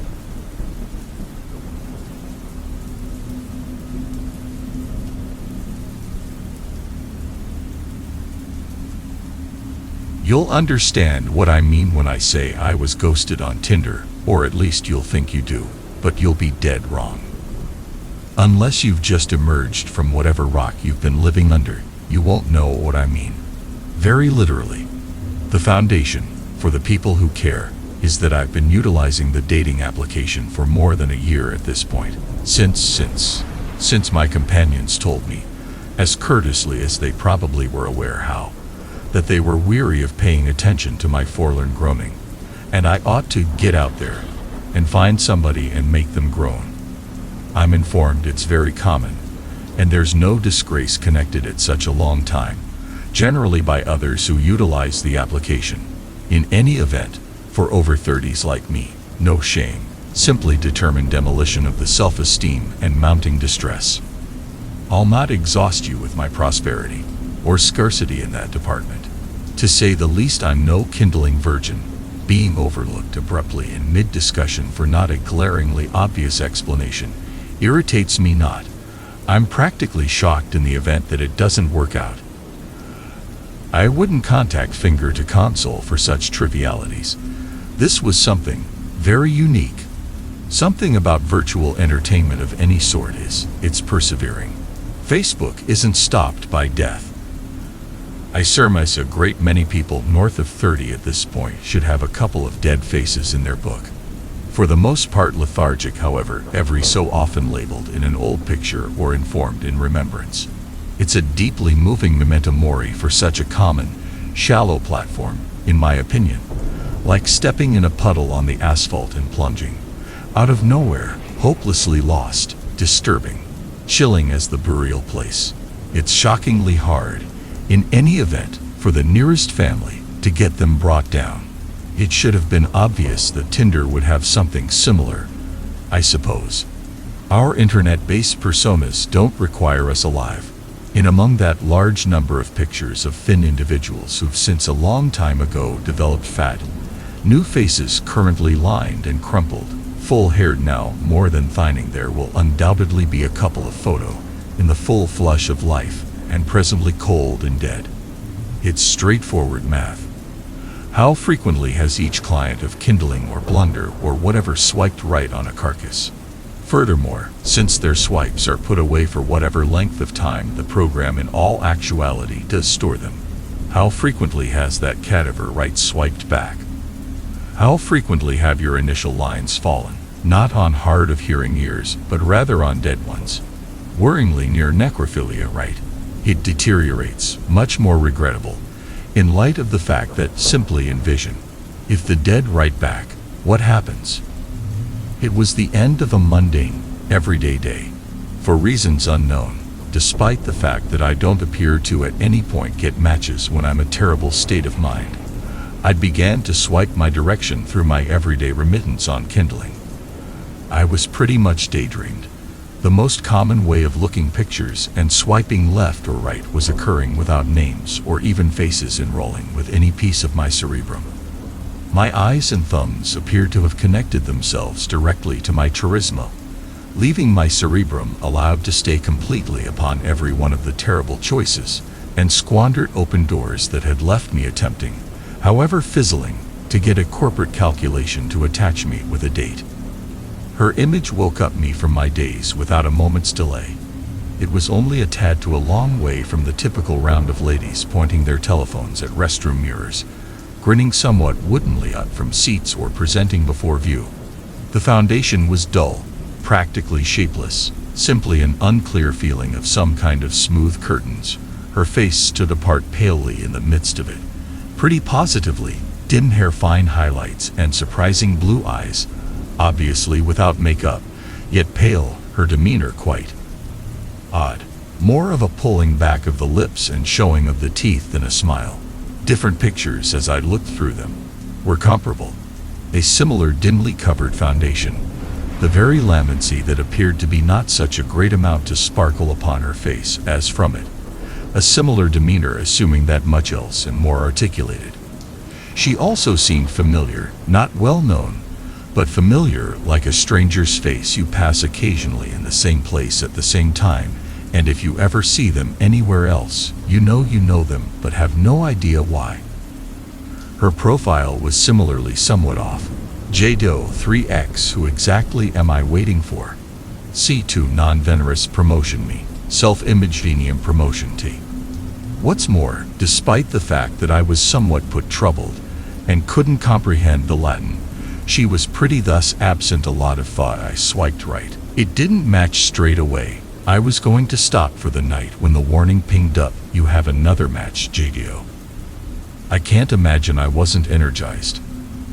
I was attempting to consider anything clever to say, or perhaps to proceed to research. C2 non-venomous promotion me, self-image venium promotion T, when the primary message from her showed up. Do you recall me? I racked my cerebrums, yet nothing was revealed. Yet I was certain, on the off chance that I only asked altogether for subtleties, she'd be no more. How did I ever forget? Indeed, if not for the amnesia in any case, my primary care physician says on the off chance that I have memory slips, you're to fill them in. It's essentially your metro obligation. Amnesia, like after getting hit in the head. That is amusing. Assuming that it's you, I'm certain you'd recall. The recreation area, late around evening time. You wouldn't fail to remember a thing like that, regardless of whether somebody thumped your minds right out of your skull. Haha. What's more, it clicked. There had been this young lady I'd walked past practically regularly coming back from work, in the recreation area somewhere near the stream. It had come to the heart of the matter of trading grins, every time. I was attempting to gather the mental fortitude to say something when unexpectedly she vanished. It could have been a shift change or a new job, but I stopped walking that way because I couldn't remember what it was. She was the same girl in her photos, despite the fact that I had completely forgotten about her. She was fine, perhaps thinner and certainly paler. For what reason would she say she was certain to such an extent that I'd recall? We'd just traded grins, and the night after work was not really late around evening time. However, I'd figured out how to simply allow stuff to that way go. Now recall. But I haven't seen you in months. What have you been doing? Keeping myself to myself, I suppose you could say, with the exception of feeding the wildlife in the area, and losing a little weight. That is cool. I love creatures. I like to remain in shape myself. Perhaps we could go for a run at some point. That is the issue, isn't it, nowadays? Remaining in shape. I don't run any longer. I wasn't quickly enough. However, I might want to see you run. I'm not great. We could take a stroll, all things being equal, feed the ducks or squirrels. I'd much rather come to you, because it's lonely and dark here by myself. There was something about the entire discussion I could have done without, however, that was not really new for kindling. There's a bar close to here I like. We could meet there. What I have at the top of the priority list, improving. I'll come to you, except if you might want to come to me. You ought to know the spot. If you do not visit me, I will visit you. What place? Moreover, you are unaware of my residence. Would it be advisable for me to tell you? What's more, that was the last I heard from her. No answer, ghosted. Simply one more exhausted young lady screwing with me. But when I saw her photos, they were unique. Quietly. Perhaps I'm off base, however, I think they've changed. The smooth curtains seem to be a weeds of some sort, and the odd dissemination of the light more like it's submerged, and there's a stain in favor of her head that I'd swear wasn't there previously. And the lips pull endlessly further back from the teeth like a mummified body. And every time I look, she's increasingly close to the camera. Something different returned to me as well. The previous winter, the last time I saw her, 2 young ladies disappeared around here. They were in their 30s, so it didn't cause such a great deal of mix. However, I recollect that the 2 of them had blue eyes and dim hair, as like my significant other before she. It's entertaining that when I took a gander at the old news reports online, I perceived the 2 of them. One was her, the young lady from the recreation area, and different works, or worked behind a bar I used to drink in. It's an odd co-rate that I quit strolling through the recreation area and savoring that bar that very winter. However, my memory around then is somewhat hazy. I was drinking reasonably vigorously in those days. Distress does peculiar things to an individual, very much like responsibility. For instance, alone in your locked and void house, when you hear a squeak on the flooring planks, see a virus light blue eye, similar to a fish upon the section. In the murkiness past the break between the not exactly closed entryway and the casing, or a slender dim figure with dim hair that appears to drift in the air as though still submerged, moving quickly far away from you before you can turn your head. It's simply a stunt of the psyche, and that's it. Right?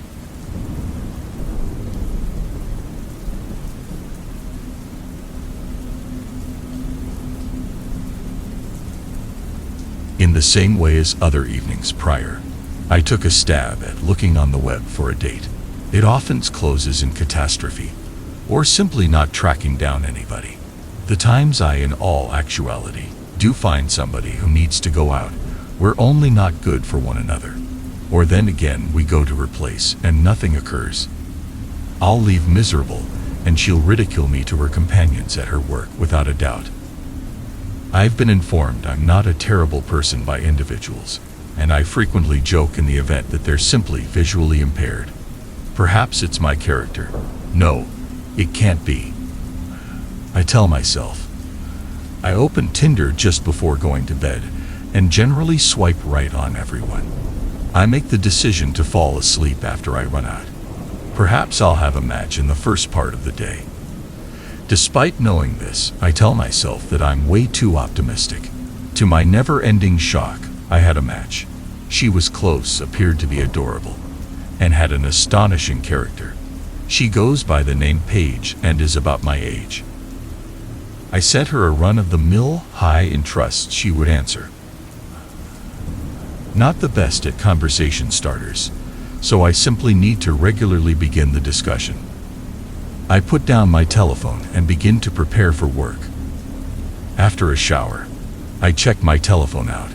There's nothing that the squinting blue light can't be, so I open my telephone to tackle my problem. It's a message from Paige, which makes my heart skirt a thump. She sends me, "Howdy, sweetie," trailed by a heart emoticon. I relax and message her back with a straightforward, "How's life?" As I finish preparing for work, I put my phone away. I return after around 10 minutes. No message, so I expect she has classes. Eat breakfast before driving to my workplace at the nearby McDonald's. The Wi-Fi is shoddy, so I will not necessarily get notices for things, particularly dating applications, so I will not receive a message from Paige for a couple of hours. I keep telling my friend Trevor about Paige throughout the day, and he just laughs at me. "Do you have a date, dude? Have you asked a monkey out at the zoo?" He never forgot to make a joke about my social life. I dismiss it and say I will show him an image of Paige later. I finish my day of work and race back home.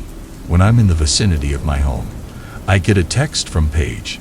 Not a ton, simply need to be finished with inept school, trailed by a scowl confronted emoticon. I track down it odd, she texts all in lowercase. Yet I wouldn't fret. We have a just a tad after I return home. After we plainly hit it off. Ask her out on the town that approaching Sunday since I'm off from both my positions on that day. I would cherish that, with a kiss face emoticon is what she sends me. I bounce for delight. The following couple of days, Paige is at the forefront of my thoughts. In my rest, on drives to and from work, and particularly during work. I can't stop thinking about how this date could end. Enlighten my companions regarding her, and one pal raises something that never occurred to me. "Man, consider the possibility that she's a buddy," he asks while we work in the outbound truck. I require one moment to think and answer to his inquiry. "I'll use pepper spray, punch him in the head, and leave. Easy," I say while making a mass of boxes. "Certainly, you do that, Thor." He makes fun of me, but I'm thinking about it now. What is Paige is really a Peter. Sunday at last comes, and I'm preparing. I choose to shave off my neckbeard to give the deception that I keep myself looking great. We choose to meet at a bar in the school town she lives in. I advance toward the town as it's around 10 miles from where I reside. The pleasant parking space gets my attention and I advance in. I sit at the bar and let her in on I'm there. She says that she's just outside. Furthermore, what I get isn't what I needed. He was fat, bald, and sweaty. The anime girl below was obscured by the snack crumbs that covered his shirt. His arms seemed as though he was really a Wookiee. The jaw rolls were covered with a gross fix-written facial hair growth. He seemed as though all he did was play computer games and watch anime. He was an all-out human catastrophe. However, he was likewise my date. Would you say you are Paige?" I ask, hesitating out of both apprehension and repugnance. After stopping for a moment, his mouth opened and a yes came spilling out alongside a long of breath. Search briefly and get to my vehicle. Sufficiently sure, Paige follows. As I'm going to open my entryway, I feel a hit on the rear of my head, and the last thing I see is the ground. I stir to not see anything. In any case, I feel myself moving. Attempt to move my hands, however they're currently tied behind my back. Figure it out as the parts fit together. I have been captured, and I really want to get away. Simply my luck. Actually have my folding knife from McDonald's. It'd probably been in my pants from Wednesday, and I just neglected to take it out. I'm ready to wriggle my hands to my pocket and get the blade. I make an east errand of disposing of the limitations holding me.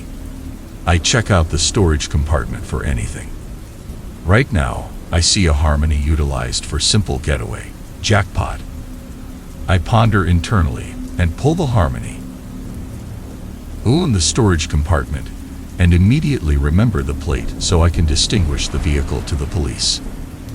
I see we're on the parkway, and going quick. At that time, I need to design a getaway, and quick. The 20 or so items in the trunk might go unnoticed by other vehicles as the vehicle continues to travel down the highway. No big deal. Without any chance to lose, I fold and carry out of the vehicle onto the asphalt. Modest neighborhood can be reached through a small barrier. It tends to be effortlessly moved by me, not by Pudgy. I bolt to the boundary and get a move on to a house. I thump on the entryway, 2 or 3 responses. When I tell them about my situation, they decide to keep me hidden. All of a sudden, Tubby's vehicle goes through the area of trunk actually open. I look through from a window and hold on until he has obviously passed. I venture into my pocket for my telephone, which he took. Figures, the couple is adequately caring to allow me to utilize their telephone, so I can call the police. I get them moving quickly and give them the license plate number. A cruiser gets through the area, following the way Pudgy took. They at long last catch him and carry me to the station to accumulate what he took from me. I get my telephone and my wallet, trusting he didn't charge my Visa. Call the bank and find that no charges had been made in the time Tubby had my wallet. The cop helps me back to the bar so I can get my vehicle and head home. That was the last time I attempted web-based dating, and I'll confront the loneliness realizing I wasn't a few people's sex slave.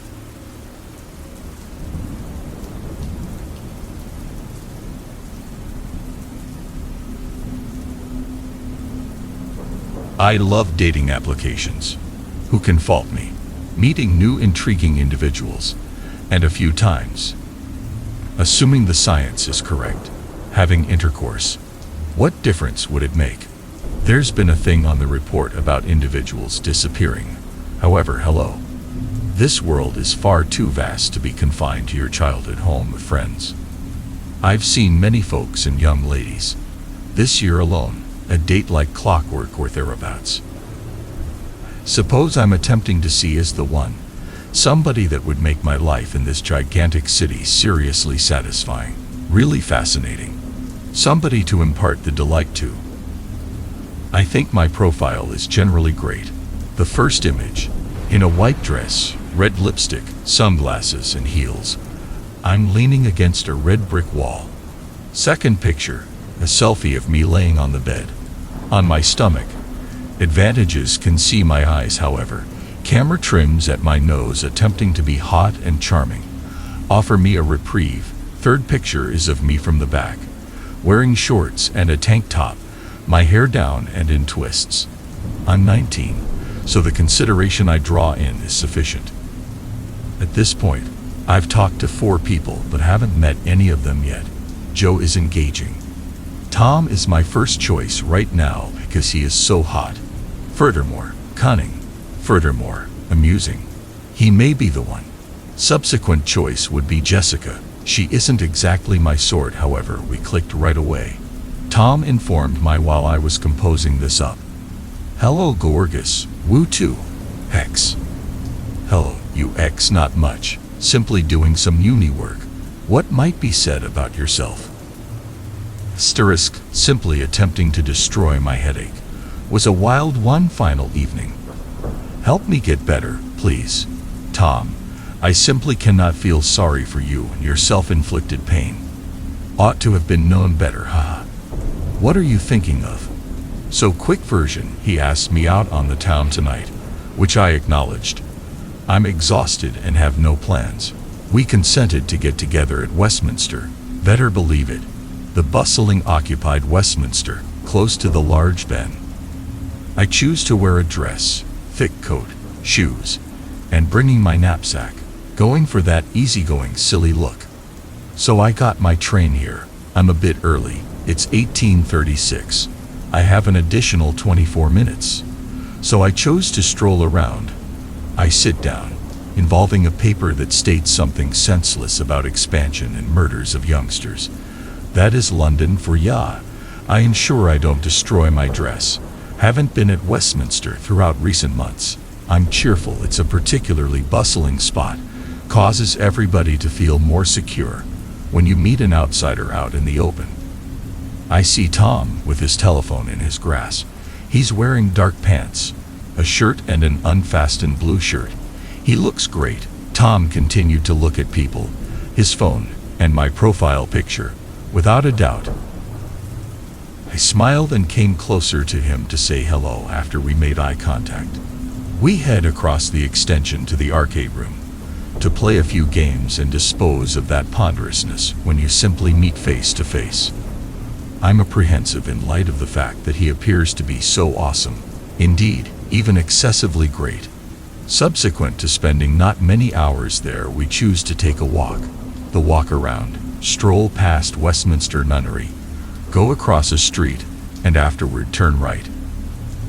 As we chat and laugh, everything is fine.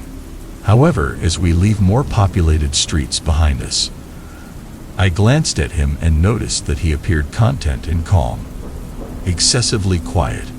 We approach a little park. It is dreary and looks very unfilled. There's a wellspring to my right side that is moderately clearly. I glance back at Tom and he's giving me a scrutinizing look, inquiring as to whether all is well. Tom, I don't think I have an agreeable outlook on this. Could we at any point head off to someplace else, all things considered?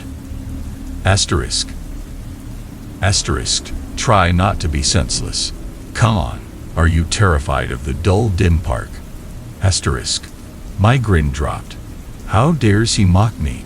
I'm enticed to simply return home, yet in addition need to refute him. Senseless me to be sure, as I followed him to the recreation area. As we got a piece further, and confidential Tom wasn't being his enchanting self.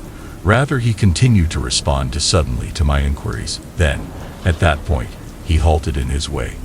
I gazed toward this 6'4" person, confounded. For what reason are we not moving? He gazed directly at me and drove me into a tree, holding my head up, kissing me. I was unable to move. I couldn't sort out some way to get away. He was holding my hands with his. His body was driven into mine, so I was unable to move by any means. I calculated a method for getting away. Tom, I have a sweeping in my rucksack. Let me get it out, and we can settle in. Likewise condoms. He grinned, content with me being into this. Okay, stunning. How about we get to it then? I bowed down to open my rucksack, and Tom is about my butt. Can't put his distant. You were great. Before he could say, what? I cut a huge cut into his mid-region with a hunting blade. When it stalled out in the muscle, I wounded. Tom began shouting, so I curved it again, then tore it, his mouth with blood spilling out, his eyes alarmed. I grinned, just given him some closure by cutting his throat. Then, at that point, tidied up from all the splatter, put on my loose coinage of garments and pressed the grimy ones in my rucksack. I left him there and returned home. Tom was so great, but another that is only a pig. This town is slithering with pigs and asses indeed. There's around 26 less now. The pleasure is all mine. Gracious and Jess just informed me. Think about who's gathering their ideal match tomorrow.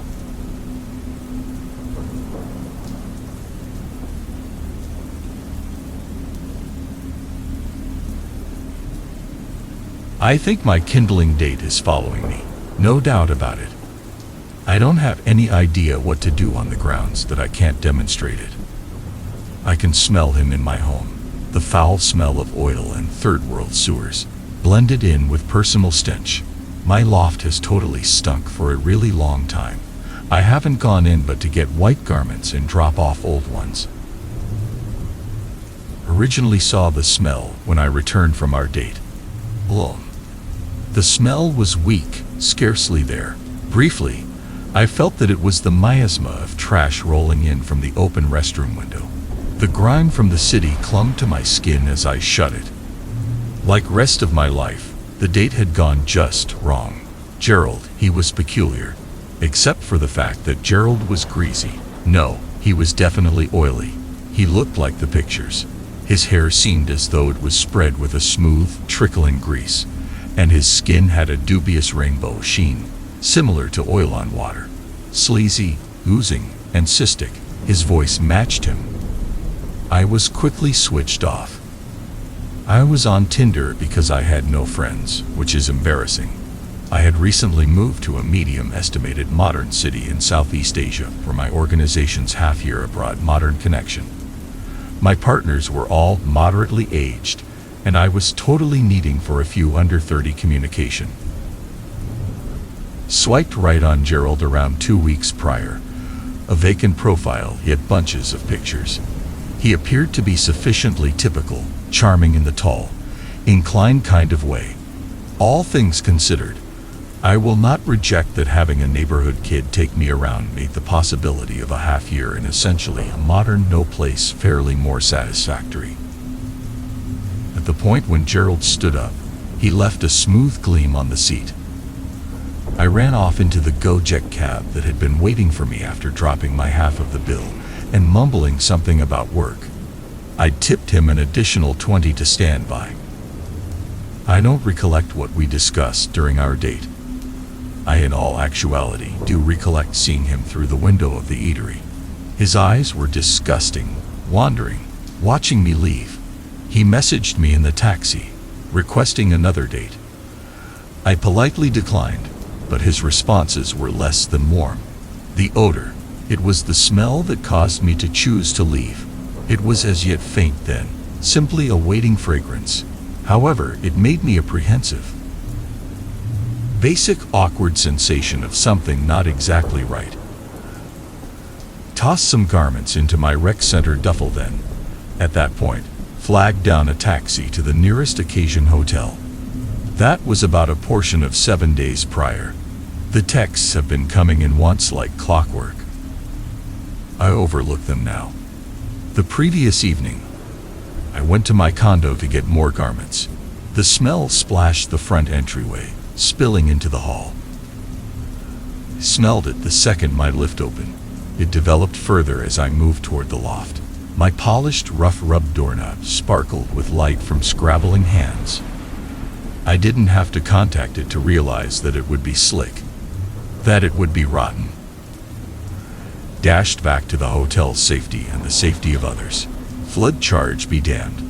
I sat in the anteroom for quite a long time, lounging in the blurring chat of vacationers, the shine of the roof lights, breathing in and of itself. The staff at the desk gave me an odd look, but no one said anything. My legs shivered when I stood up. I was worn out. I staggered.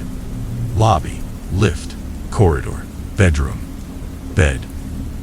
I was simply sinking into the sleeping cushion when I saw it. The smell of weak, decaying oil.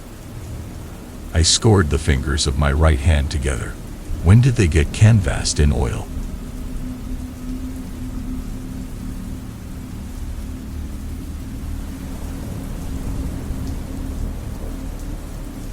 Everything began 14 days prior. I downloaded Kindling following quite a while of my companions and colleagues going wild over pretty much every one of the hot folks they'd met on there. I have forever been against web-based dating. However, they were undeniably persuaded this was something else. You were not looking for love, in contrast to a harmony, or match. A great many people were on the application for hookups. I wasn't that sort of lady. Yet having as of late cut off an extremely fierce long-term friendship, I figured what in blazes. I set up my profile at lunch with the assistance of my collaborators. Within 5 minutes, notifications informed me that I had a match. Can't help but confess, it felt significantly better to have lots of folks swipe right on you dependent on pictures and a peculiar bio. I could have overdone it. I got a lot of messages, however, simply answered to not exactly half. I before long wound up made up for lost time in the web-based hookup culture that everybody was so obsessed with. That was my most memorable error. That evening, I returned home. I made myself some salmon and a glass of Pinot Grigio. Turned on the lone wolf, however, ended up losing interest quickly. Thus, I got on kindling. There was a message from this truly hot person named Jack. He was tall, attractive, and seemed to have a great deal going for himself. Decisively, I dove directly into his snare. That was the subsequent error. Throughout the following 14 days, we had moved our discussion from the application into real iMessage. Tremendous achievement for any planned kindling couple. We talked the entire constantly. As the days went on, the messages got longer and more intense. I realized that it likely would not go anyplace. However, conversing with Jack caused me to feel better. He truly knew precisely exact thing to say, and when to say it. I found that I wanted to be right next to him. Obviously, he yearned for me as well. He requested that I go out to supper with him. I concurred. That was the third slip-up. Supper was awesome. We dined at the city's finest steakhouse. When our dinner was done, we were both on our fourth glass of wine. We chose to return a Uber once again to my place. This was something I had never done before, but my friends did it all the time. They guaranteed me it was okay. When I let my guard down, the Uber ride home quickly turned into a sultry foreplay session. This was the lethal slip-up. When we got inside my home, things were hot and weighty. Didn't have opportunity and energy to seek clarification on some things, and I truly didn't want to. We hurled ourselves on my bed, not mindful if or what the neighbors heard. We lacked opportunity and energy to take out any condoms. I wouldn't fret, however. I had anti-conception medication in my arm. I won't get too realistic here, yet the sex was amazing. We enjoyed some time off for water, and went right back to it. At last, we were both broken down. We fell asleep, my head laying on his chest. I got up toward the beginning of today, and that is when things went to poo. Furthermore, by poo, I mean to outright damnation. Jack wasn't in the bed. Like I said previously, I wasn't actually into the entire hookup culture. However, motion pictures and sound judgment had me with the effect that the folks never stay close by to see the sun come up. I looked outside, and sufficiently sure, his vehicle was no more. I was somewhat mooched out, however I figured he would message me later toward the beginning of the day. In any case, he most likely had something to do. I washed up and spruced up. In order to pick up my car, I called an Uber to take me back to the steakhouse. At that point, it had been right around 2 hours, nevertheless no word from Jack. Reached for my phone to send him a message, but I quickly put it down. I didn't want to be tenacious. Guys despise that. I headed to Starbucks to get my typical morning jolt of energy, and that is when poo got actually mind-blowingly strange. Jack's vehicle was in the parking area. Realized it was his since he has a particular vanity plate. I messaged him. It said hello. No response. I called. It went directly to phone message. Before I could stop myself, I exploded his telephone with messages. Not a single one of them said conveyed. I went on kindling to attempt to message him on there, yet his profile and our messages were all gone. As of now, I resembled what in blazes. Went on his Instagram just to find that it was deactivated. What the hell? I needed to act insane. I truly did. Yet rather I said to hell with it and drove home to entertain myself with chocolate and Pinot Grigio. I strolled over to my kitchen counter to pour my most memorable glass when I saw a note. My heart quickly started to ripple. What in the world might it at some point say? Opened it, and it read, "Dear beautiful girl, I'm sorry you have to find out this way, but I couldn't bring myself to tell you in person. I couldn't bring myself to do so. My genuine name isn't Jack, yet you can't understand what it truly is. Last night's sex was amazing, and I loved it, But you don't know something about me. I have helps. Welcome to my great world. I'm staying here now, uncertain of what in blazes to do. I'm preparing to go to the Critical Consideration Center. Wish me luck.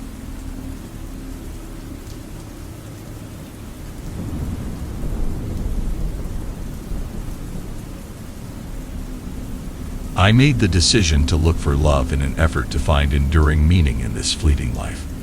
And for someone who is as socially awkward as I am, I can't just hope to meet a starry-eyed guy in the middle of the street who turns out to be everything I've ever wanted. Therefore, I installed Tinder on my phone and decided to go the more contemporary route. That's right, you heard that right. Perhaps there is a real connection there. I get it's not quite as awful as individuals describe it. I started swiping after creating a profile and writing a lengthy bio. Yawn. Most folks on there were excessively exhausting.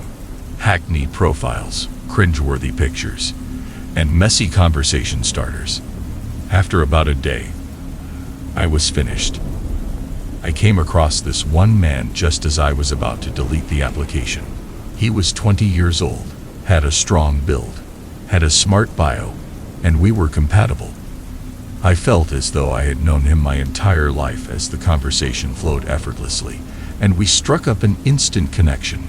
We messed around about our horrible pasts and traded program references.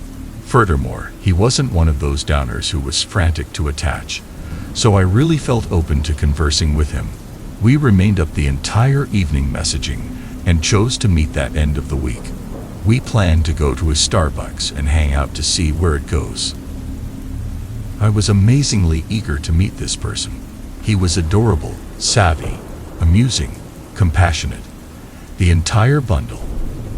I wore my #1 dark dress, did my hair, and put on some dull red lipstick since he accepted young ladies who wear red lipstick are diggers, and I needed to refute him. I went to the Starbucks, purposely somewhat late, yet I was unable to detect him. I messaged him and there was a moment answer. Pivot, it said. I took a full breath. This could presumably be whenever I'm first gathering the one who should be my perfect partner. Pivoted and looked into his earthy colored eyes that sparkled like pools of honey in daylight.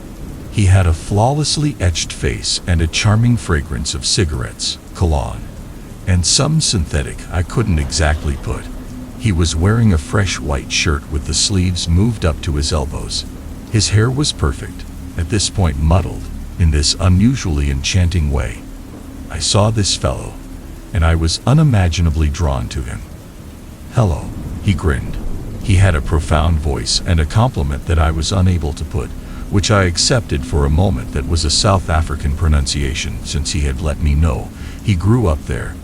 We requested espresso and had a significant discussion, and in practically no time, 3 hours had passed.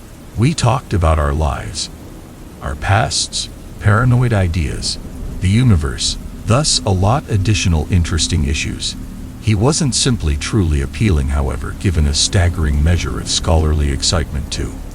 I believed he might be the one. He said that the date was fun, and that he would love to go out with me again.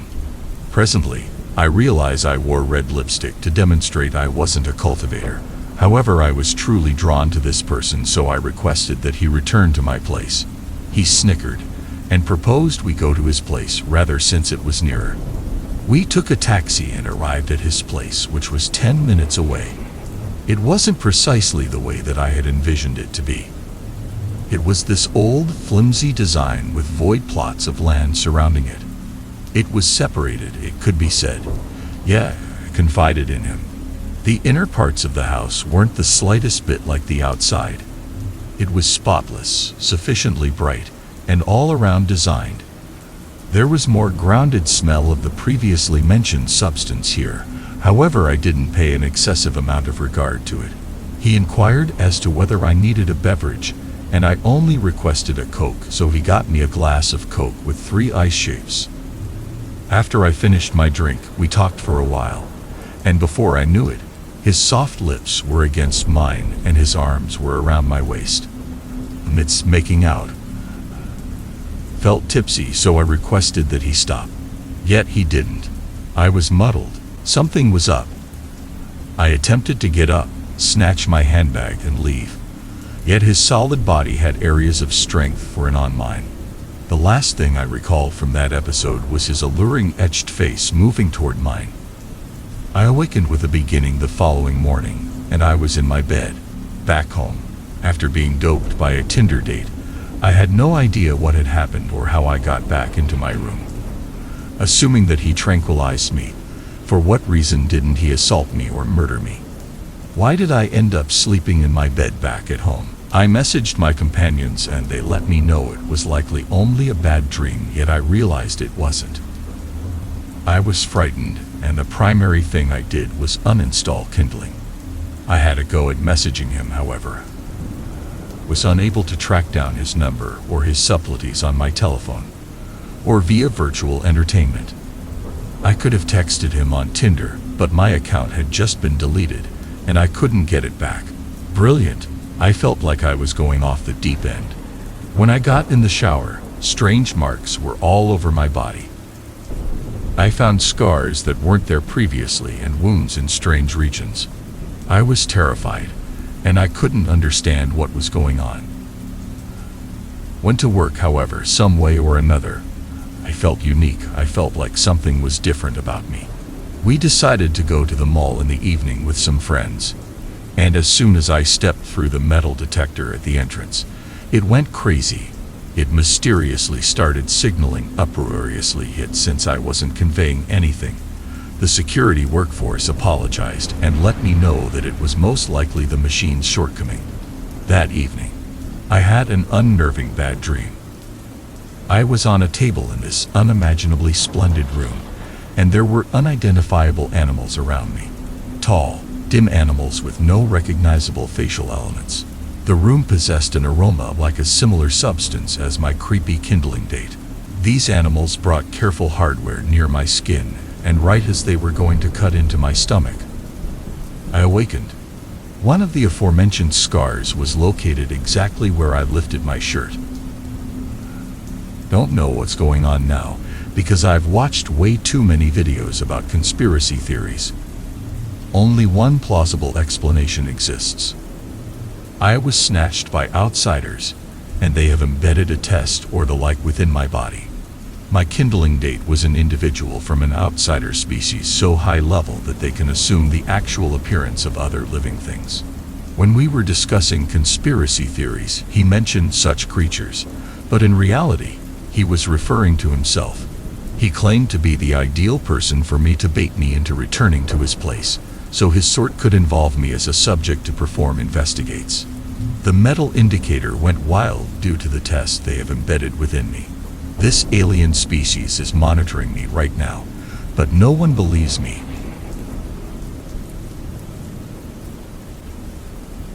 If you enjoyed the stories, you can subscribe to hear more from me. Thanks for tuning in today, and see you soon.